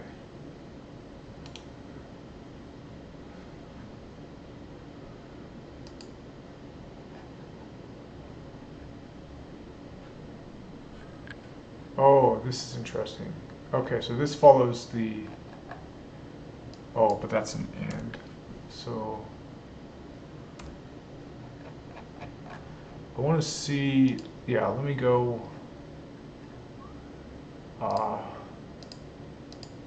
yeah, so the OSPF will do conversation filter IPv4. There we go. So this is, yeah, now we're seeing the conversation between these two devices, which is kind of what we were seeing before. But like anything where like one of the devices sent out a message that wasn't received by the other device, we won't see in this. We'll only see anything that was an active conversation without anything that wasn't received in the conversation. So everything we see is going to have a 2-1, 2-1.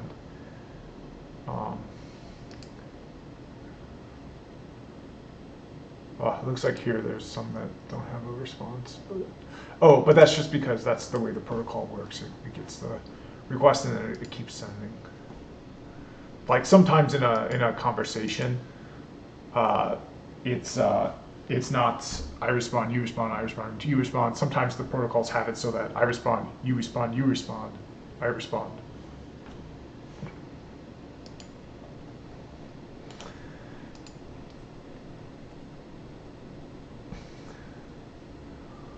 Okay, so yeah, I wanted to put these side by side. So let's look at a BGP keep alive message, or sorry, a BGP update message. Perfect, right here.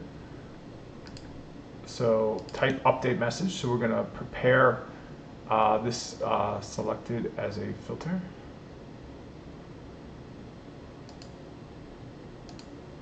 Okay, and we can see it didn't apply it all the way. So then the next thing we're going to filter out for is these update messages.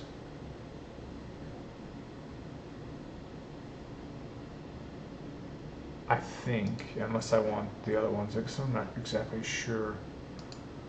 Here's the request. No, yeah, I think I want the updates. Yeah, because we can see here's for each side. So yeah, let's also do the update message. Yeah, so then we got to do and selected so that we keep that BGP. And look at this, now we've got everything. So, oh, actually it's got to be or, because there's not going to be a message that is both a BGP and an OSPF message. So luckily I know what the symbol is for or, but I would like to use, yeah, it's just the pipe key twice. Okay, so now we can put them side by side, and we can see we've got network layer reachability information versus IP networks, link IDs.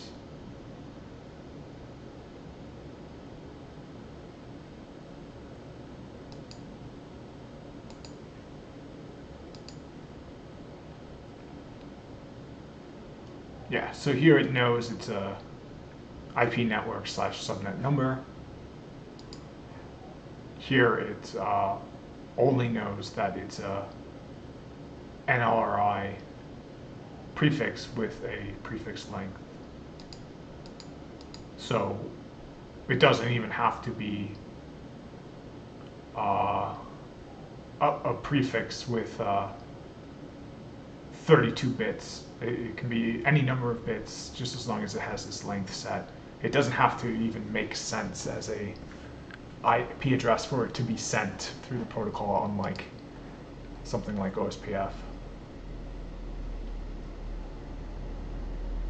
I think. I could be very, very wrong about this. I'm questioning my confidence every day with BGP because of how badly I did on it during the test, but I think I have a pretty good understanding of the ADJ RIBS-OUT messages.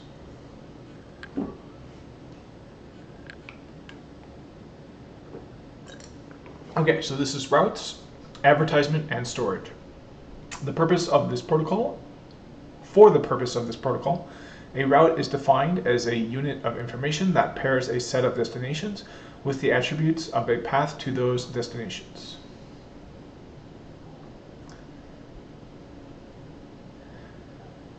So let me read that again. A route is defined as a unit of information that pairs a set of destinations with the attributes of a path to those destinations. The set of destinations are systems whose IP addresses are contained in one IP address prefix that is carried in the network layer reachability information NLRI field of an update message, and the path is the information reported in the path attributes field of the same update message. Routes are advertised between BGP speakers in update messages. Multiple routes that have the same path attributes can be advertised in a single update message by including multiple prefixes in the NLRI field of the update message. Routes are stored in the routing information bases, RIBs, namely the ADJ-RIBS-in, the LOC-RIB, and the ADJ/RIBS-out, as described in section 3.2. So, okay, we won't be getting the description of those until the next section.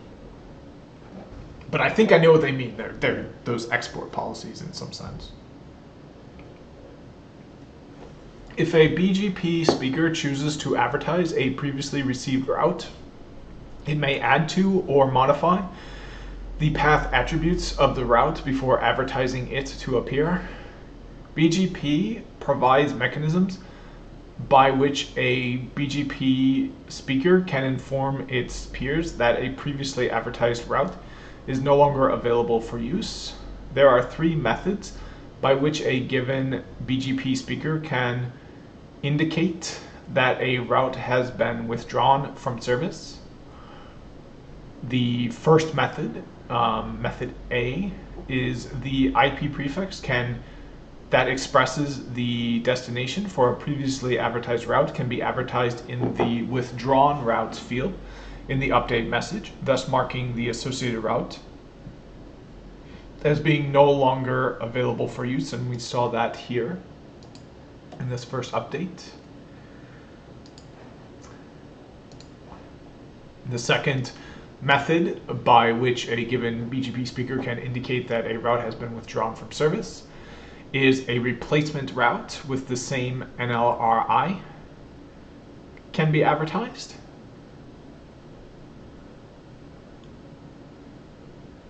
Okay, and the final method. So instead of having an update, you can just advertise for the same route, and it will replace it without having to withdraw it first. It'll just overwrite the entry.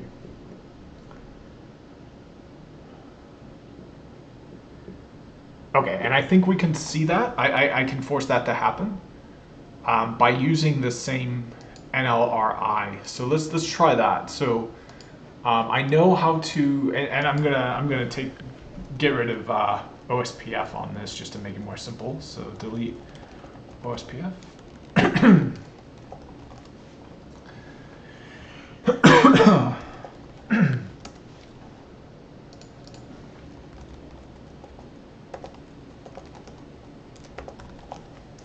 Okay, so that should just make it easier. I don't need these filters anymore. Yep, and then I'll go to the very end to see some. We're at number 362, so hopefully this is still capturing. I know previously there was a bug with this where it didn't always continuously capture. So if we don't see 365 coming up here soon, it might be having that bug. But we can always just test it with ICMP traffic. Okay, so it is still capturing. Okay, so we know how to get the withdrawal message. We can do delete interface lo.0.0 commit, and then we'll get a update message saying that a route was withdrawn. Okay, so if I roll that back, we'll get another update message with NLRI for that route. But the other thing you can do is modify that. So, for example, if we make it so that it's no longer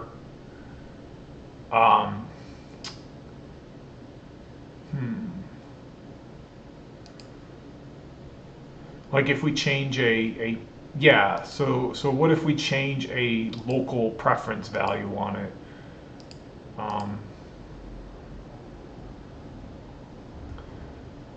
Yeah, so let's change the local preference value of it, and then we'll see another update, but we won't see this route here with the local preference number of 100 being withdrawn.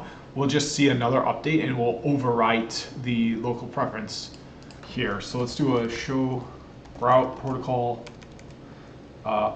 receive protocol BGP 10.10.2. Yeah, so now we can see we're receiving a local preference of 100, which makes that local word really strange. So let's change this to 200, and we'll see we'll see what happens when we do that.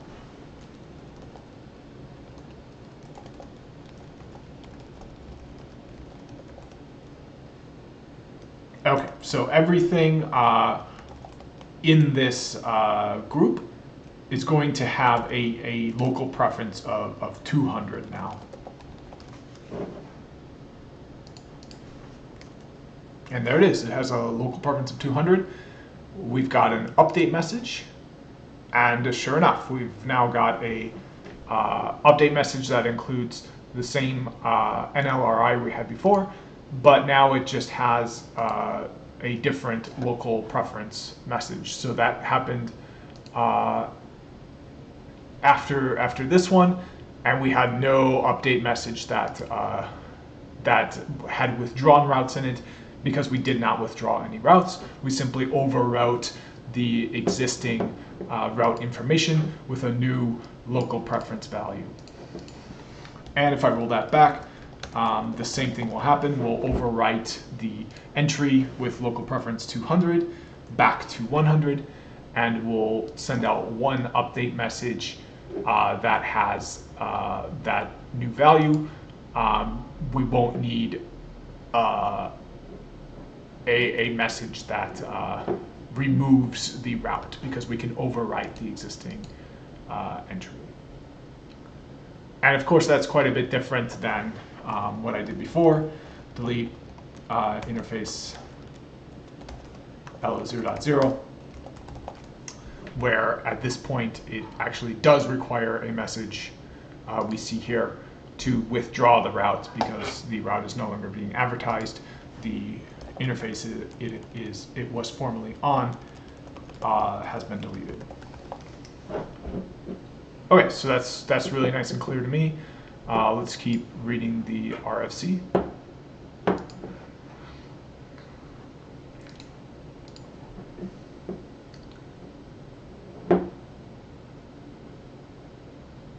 Okay, so the third method by which a given BGP speaker can indicate that a route has been withdrawn from service is the BGP speaker connection can be closed, which implicitly removes all routes the pair of speakers had advertised to each other from service. Okay, so let's take a look at that. We're going to close the BGP connection, and that will remove all of the routes it has in service. So if we do show route protocol BGP, we see we've got these two routes in service. So what's going to happen now is we're going to deactivate the BGP config on one of these routers, and then we'll see in the Wireshark capture that the connection is going to close on the other side, and then once it does that, it will remove those routes. But we won't see an update message in this case at all.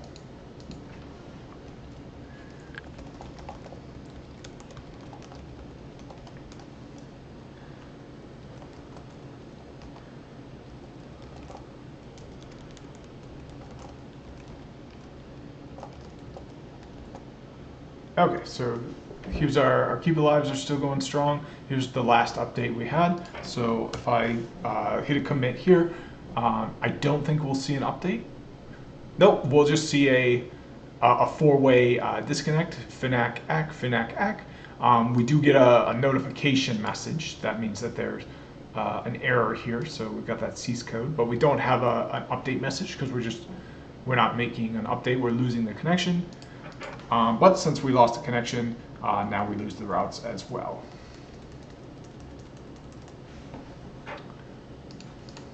Okay, and then if I roll that back, bring that configuration back, we'll get a three-way handshake. We'll get a Bgp Open Message, and we'll get a Bgp update message, and we'll get those routes back. Yep, so here's the three-way handshake.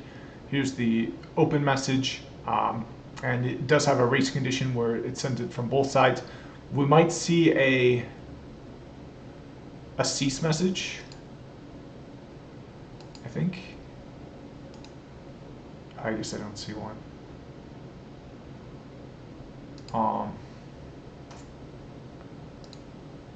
I'm surprised there's two. But no, I'm not surprised there's two because there's one from each. I guess I'm surprised that there's not like a cease message. I was expecting there to be one. But anyways, here's our update message.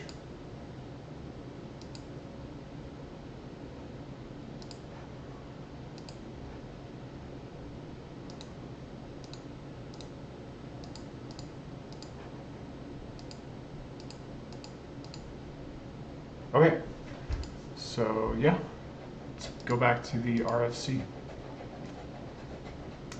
Changing the attributes of a route is accomplished by advertising a replacement route. The replacement route carries new changed attributes and has the same address prefix as the original route. So we saw that when I changed the local preference, it sent a replacement route update message, not a special withdrawal message or anything like that. It just overwrote the existing information with the new information. All right, so this is the meat and potatoes section here, learning about new terms that I think I have an idea of what they are, but I don't know for sure. Definitely gonna need a glass of water before I move on, so I'll be back shortly. Okay, I'm back. We're approaching the 3-hour mark. I think once I get there, I'm gonna have to put a stop to this and come back to it. I can see I'm not even 1/8 of the way through the the RFC. Okay, but this is the meat and potatoes 3.2 routing information base section. The routing information base, RIB, within a BGP speaker consists of 3 distinct parts. Part 1, or Part A, is ADJ ribs in. The adjacent ribs in stores routing information learned from inbound update messages that were received from other BGP speakers. Their contents represent routes that are available as input to the decision process. So I think the way you check that on a Juniper is exactly what I was doing. It's show route receive protocol BGP, and then you have to specify a neighbor. So this is the ADJ RIBIN information. Perhaps there's another way to see that.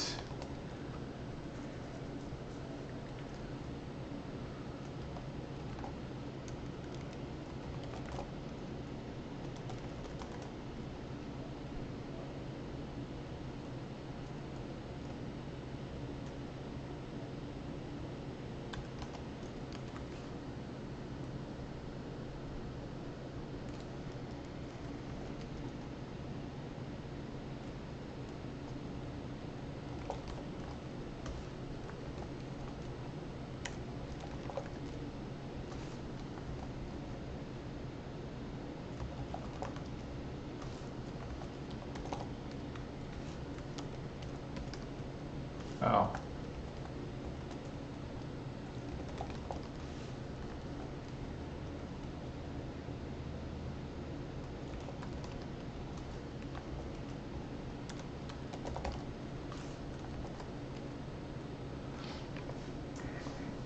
Okay, well,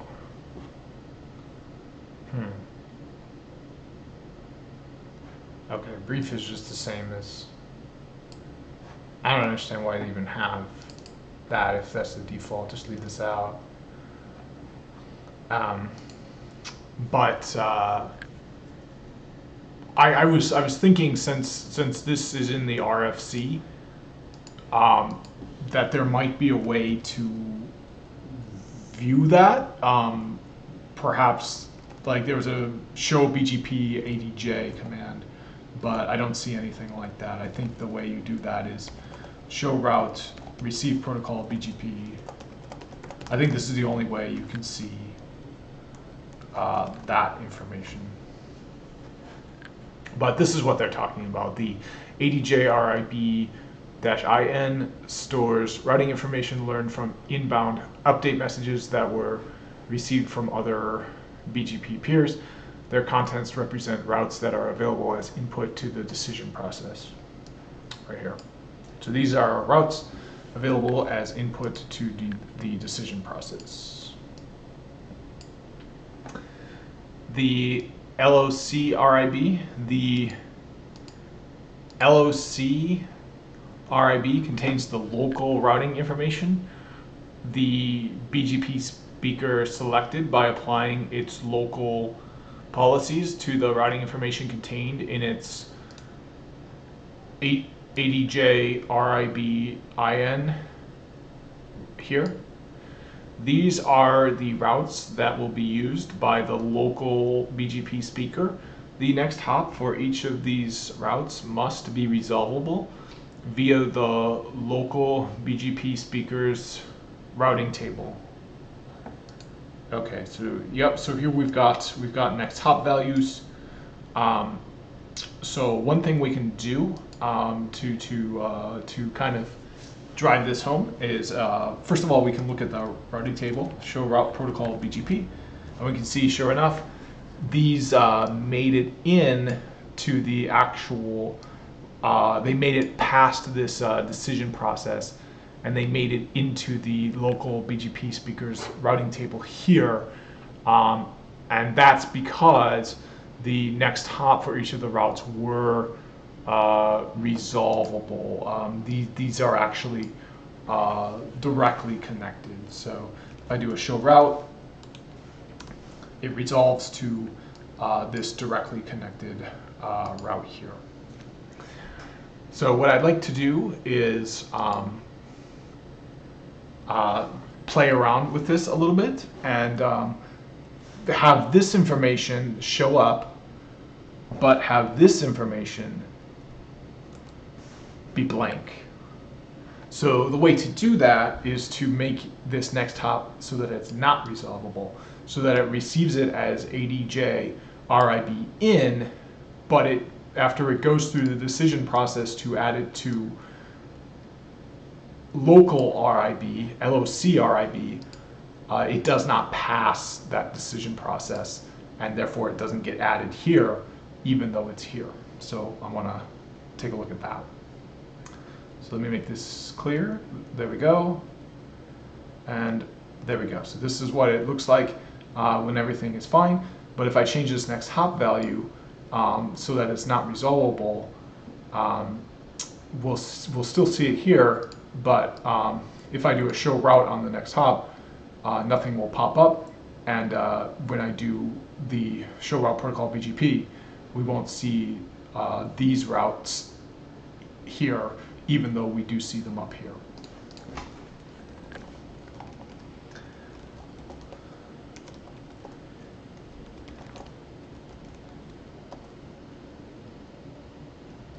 Okay, so I believe I do this in the policy options, policy statement. Okay.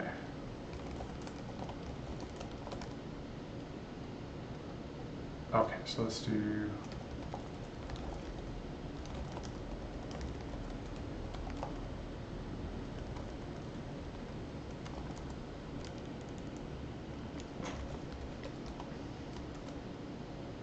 Okay, so we're going to say from protocol direct, then we're going to set the next hop.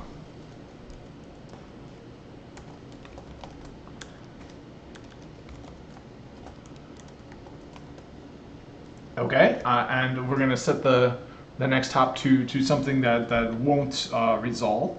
So that's going to be, we don't have the 7.7.7 address anywhere.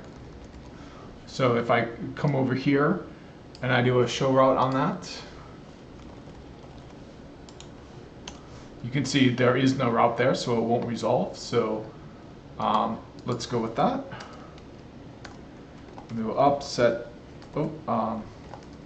term to, then accept.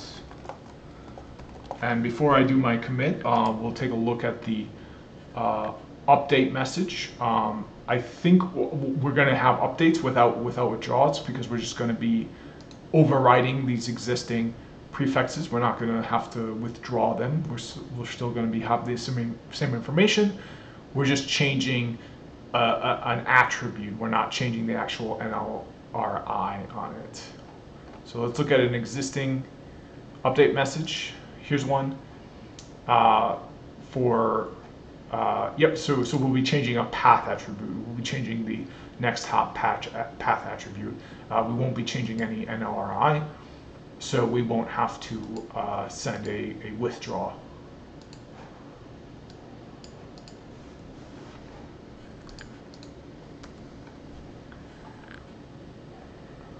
Okay, so here's the update message. And sure enough, there's no withdrawal update. There's just a update message with a different path attribute, and that is the next hop path attribute is now all 7s. But that's the only thing we need because we can overwrite the information instead of having to withdraw it first. Oh, but now this is where it gets interesting because I don't see the information in the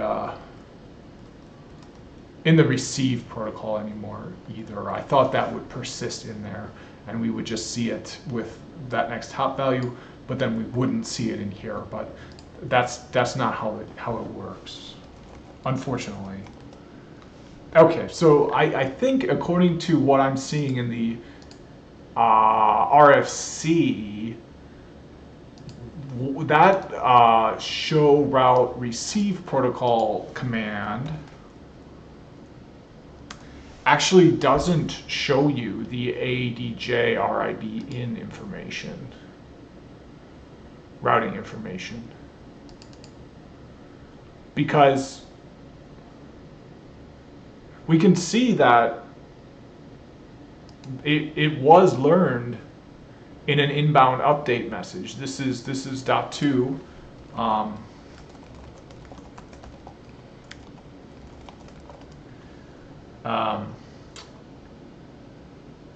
Yeah, on the address here we've got .2, so it's inbound. We received it inbound, and we can see it did receive the information, but the table that stores that information, the ADJ RIB in table, are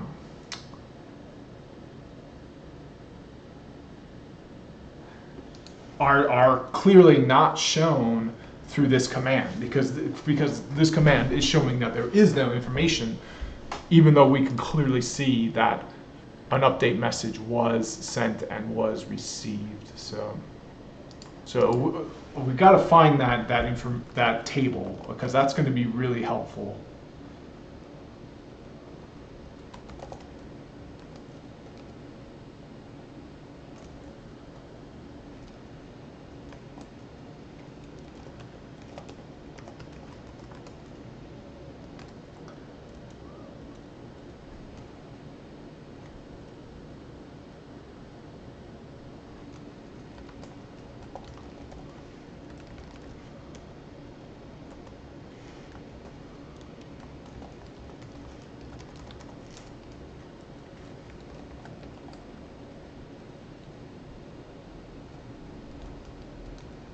Fabric.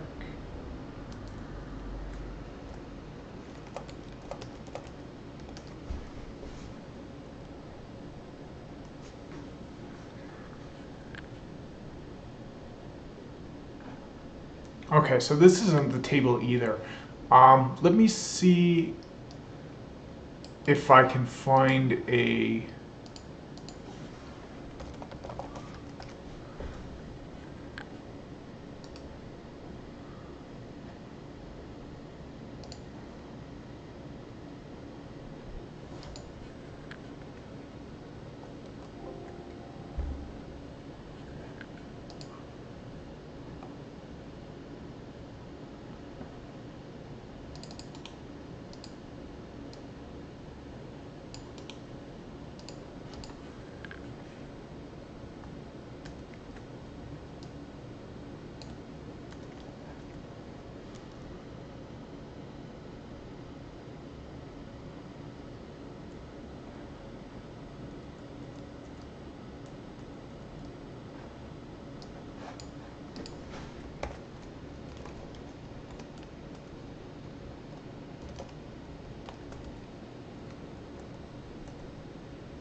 Okay, so I'm not getting any luck here.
I don't understand why I can't see this information on a Juniper.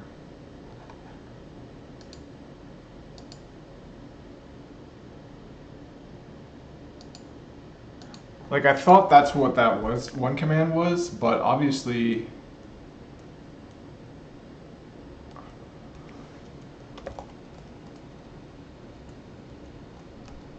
Oh, you know what? I think it's the hidden command.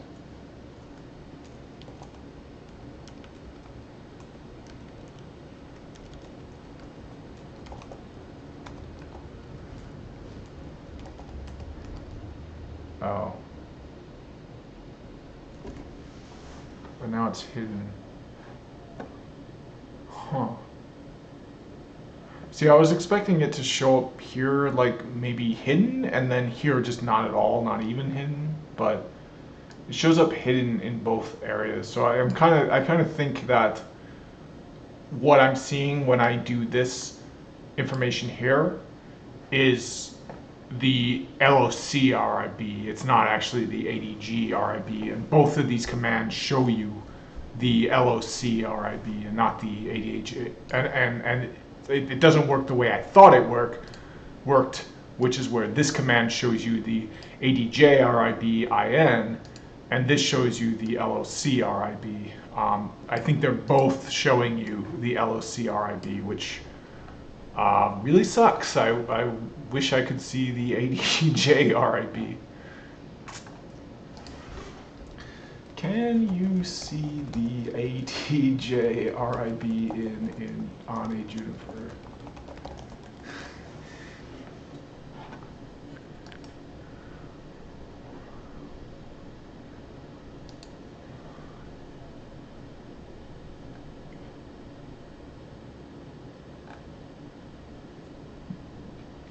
No, it isn't. This is wrong. This is not. Ah.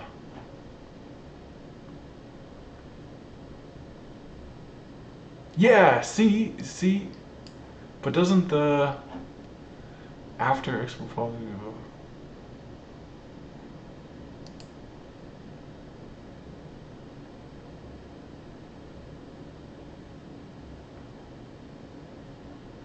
Yeah. Here we go. So it's almost becoming confused around the question of BGP table versus routing table, where routes in BGP table are not automatically promoted and entered in the routing table, but remain eligible unless explicitly denied by filter. Yes, thank you,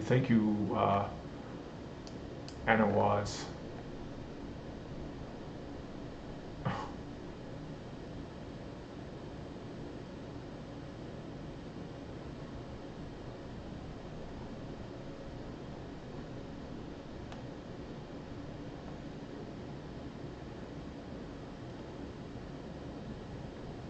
Memory table?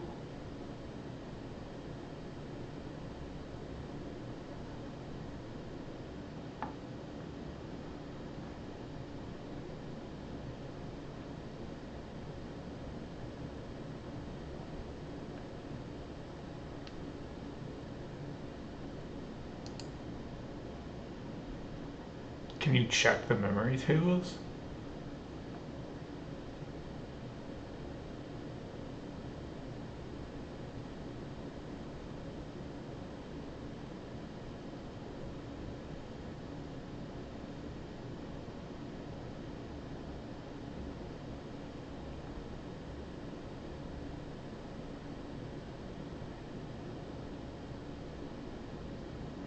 Oh, I see.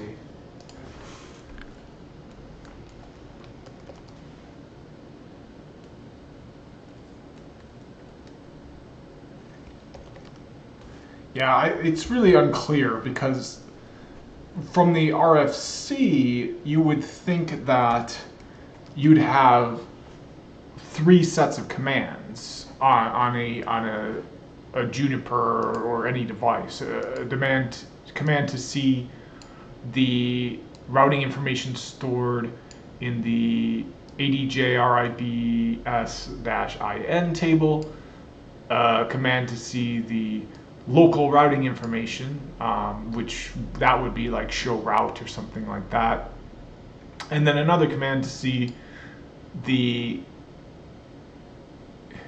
information selected for advertisement to peers. And I guess I'm not sure how that's different than, because I thought the local routing information base was information selected for advertisement. Like maybe this is like the forwarding table? Huh. Yeah, I'm really confused by this section. Yeah, and unfortunately this really wasn't answered clearly enough because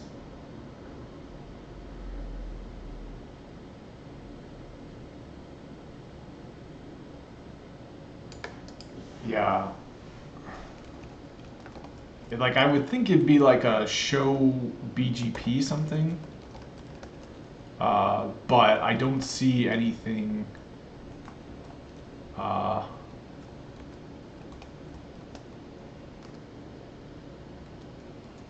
Yeah, I don't see anything that looks like what I'm expecting to see. The only thing I see that looks like what I'm expecting to see is show route all. Because then I see these here that are unusable. These BGP routes, this one and this one.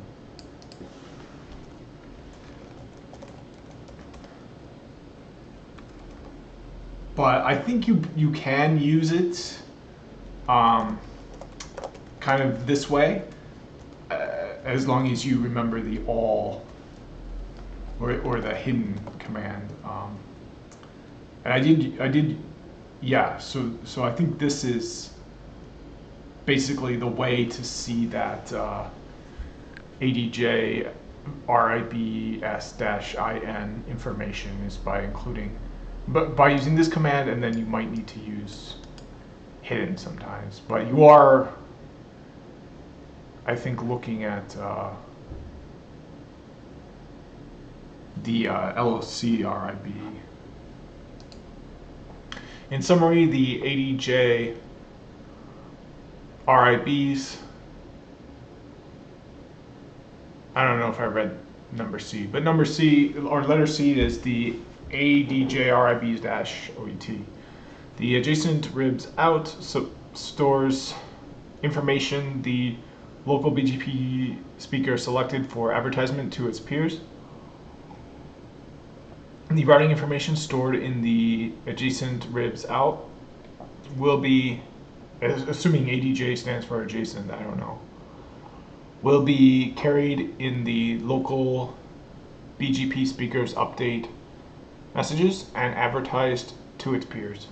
In summary, the ADJ RIBS-IN contains unprocessed routing information that has been advertised to the local BGP speaker by its peers. And that I can't see unless I use this hidden. I can see it in the update here, message here, but I don't see I don't see a command that specifically shows me that. It looks like the only commands I have show me the LOC-RIB, but not these. I can't find a command that shows me these tables or makes a distinction between those three kinds of tables.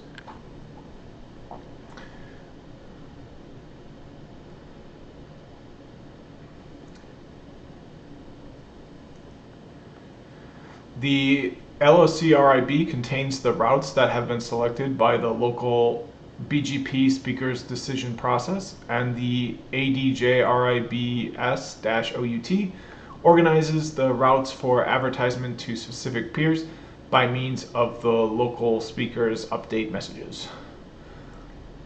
Although the conceptual model distinguishes between ADJ-RIBS-IN, LOC-RIB, and ADJ-RIBS-OUT, this neither implies nor requires that an implementation must maintain three separate copies, of the routing information. The choice of implementation, for example, 3 copies of the information versus 1 copy with pointers, is not constrained by the protocol. So here we go. You don't have to have 3 different tables. You can just have 1 table that allows you to see the information in the other tables. That seems like what they've got here. If I include this hidden command, I can see what's coming in, but didn't make it because the next hop didn't resolve. Routing information that the BGP speaker uses to forward packets or to construct the forwarding table used for packet forwarding is maintained in the routing table. The routing table accumulates routes to directly connected networks, static routes, routes learned from the IGP protocols, and routes learned from BGP.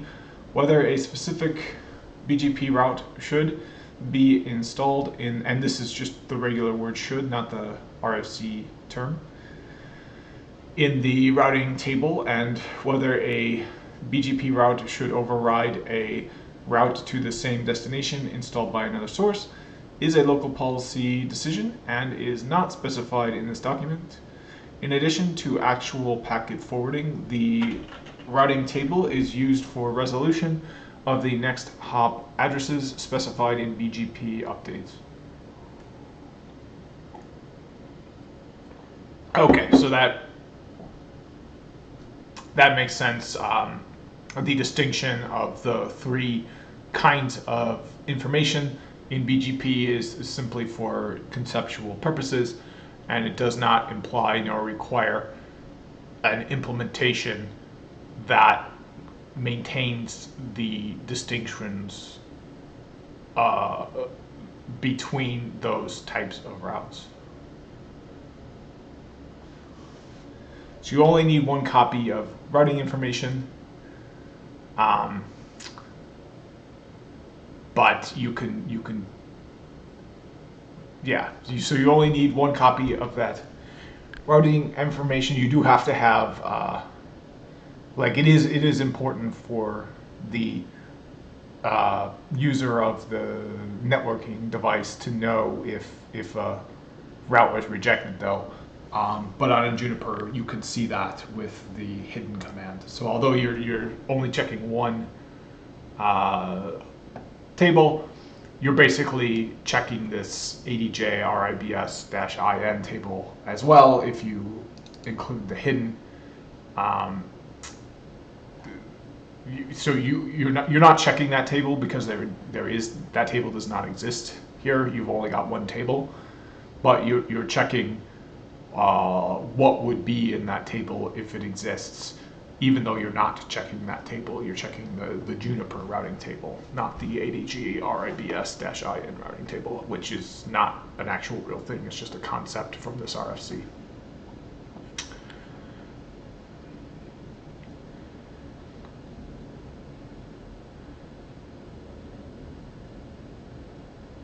Okay, so the next section is message formats. It looks like I'm at the 2 hour and 55-minute mark. Oh, but it looks like this is a small section, so let's keep going. This section describes message formats used by BGP. BGP messages are sent over TCP connections. A message is processed only after it is entirely received. The maximum message size is 4096 octets. All implementations are required to support this maximum message size. The smallest message that may be sent consists of a BGP header without a data portion, 19 octets, which is pretty darn big. A IPv4 address is only 4 octets. All multi-octet fields are in network byte order. An IPv6 address is, I think it's 16 octets, because it would be four times the size. Yeah, so it's 16 octets. So I guess this isn't that huge. It's a little bit longer than a IPv6 address, but the longer you get, the more. Like, it's not like it's because it's 1 octet more, it's a unit of 1 more. It's exponentially more amount of data can be sent. Okay, so the next, this is a small section as well. This is the message header format, and we'll put this side by side with Wireshark so we can actually look through this. So so each message has a fixed size header. There may or may not be a data portion following the header, depending on the message type. The layout of these fields is shown below. So we've got a marker, a length, and a type. Marker, length, type. And the type, in this case, happens to be an update. We're going to have these 3 fields regardless of the kind of BGP message. So here's a keep alive. We have a marker, a length, and a type, but we can see this is length 19, the smallest possible length, because it's only meant to make sure that the connection stays up, nothing else. Our open message is also going to have a marker, length, and a type. The type of message does not determine the message header format. It's the message header format that determines the type of message by way of the final field in the message header format, the type field. So if I click on a open message, which are buried by now, so I need to look for a handshake. Here's one. Sin, synac, ac, open. Marker, length, type. Marker. This 16 octet field is included for compatibility. It must be set to all ones. So we're always going to have this here. This is always something that tells a device we've got a BGP message coming. 16 all Fs. So you can see any BGP message, we're gonna have that. Even it looks like even the TCP messages that aren't. Oh, I guess no. This one doesn't have it. This doesn't have that.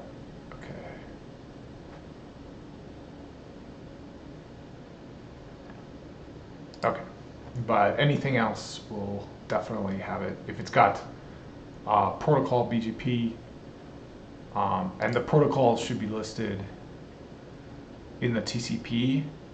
There should be a protocol number.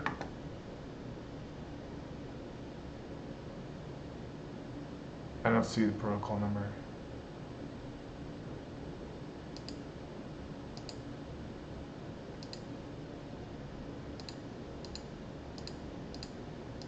Wait, is there a protocol number? I don't think there is a protocol number. I think it depends on... There's a protocol number in... There is a protocol number somewhere. Oh yeah, there's a protocol number here on layer 3. But I don't think TCP has a layer, this is layer 4, has a protocol number. Because BGP isn't technically a thing. BGP is just TCP. It's TCP with all Fs and then more data. Like the TCP payload we can see here is the BGP message. Like, there's no such thing as a BGP message. There's only such thing as a TCP payload that contains a BGP message. So a BGP message isn't an actual protocol. Only a BGP message is simply a payload of the TCP protocol, which is number 6.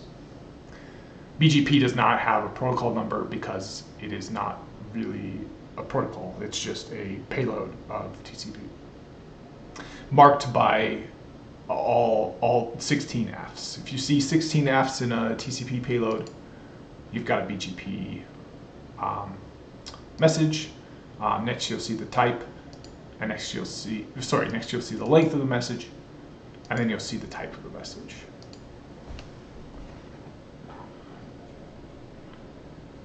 Length. This 2-octet unsigned integer indicates the total length of the message, including the header in octets. Thus, it allows one to locate the marker field of the next message in the TCP stream. The value of the length field must always be at least 19 and no greater than 4096, and may be further constrained depending on the message type. Padding of extra data after the message is not allowed. Therefore, the length field must have the smallest value required, given the rest of the message. Type. This 1-octet unsigned integer, I'm not sure what unsigned means, indicates the type code of the message. This document defines the following type codes: open, which we've seen; update, which we've also seen; notification, which we did see a notification message. That happened when I think when I shut down the port, we saw that? Yeah, when I brought down the port, we saw a notification message. So let me try that again, see if we can get another one.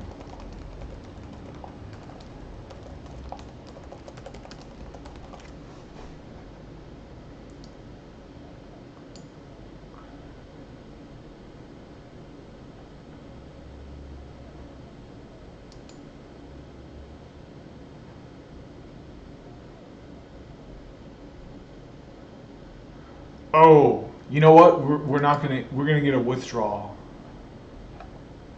We're not gonna get a. Oh, am I still?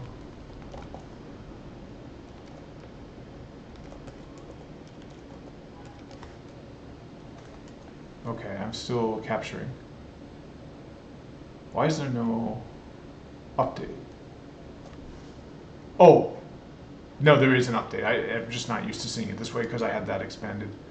Okay, yeah, here's the withdrawal. So we're not going to get we're not going to get a notification until I do something like disable BGP or shut down the port or something like that. So if I do delete protocol BGP, now that's really, really bad. That's not normal. So we're getting a notification that there's a problem, a hard reset, and then we get the 4-way disconnect. Okay, and then the keep alives, of course, are the keep alives. Pretty self-explanatory there. Okay, so RFC 2918 defines one more type code. That's interesting. Which one does it? Oh, route refresh. Yeah, I've heard of that. Okay. Oh, and it's updated. Enhanced route refresh. Okay. All right, so the next part is the open message format. So I'm at the 3-hour mark now. I definitely need a break. 3 hours is a lot to study. So I'm going to cut it. Well, I'm going to cut it short at 3 hours. So yep, this is it for the first wild networking video on BGP, where I focus on BGP as is relevant to on the job, or as you would see it in the wild, not as you would study for it for a networking exam. So one of the main ways I'm doing that is by focusing on the RFC, because that came from, you know, the source. That's a primary source, people who wrote that. The other thing I plan to do is discuss more design-related concepts with BGP, which hopefully we'll see in the RFC itself. Best practices associated with it. The other thing is I want to be a part of this series is actual network diagramming tools and techniques, ways to effectively communicate in the wild, on the job, what have you. That's going to be a part of this series as well. But I've got to stop it for now. 3 hours is a bit long for me. So when I come back, I'm going to add this to the notes.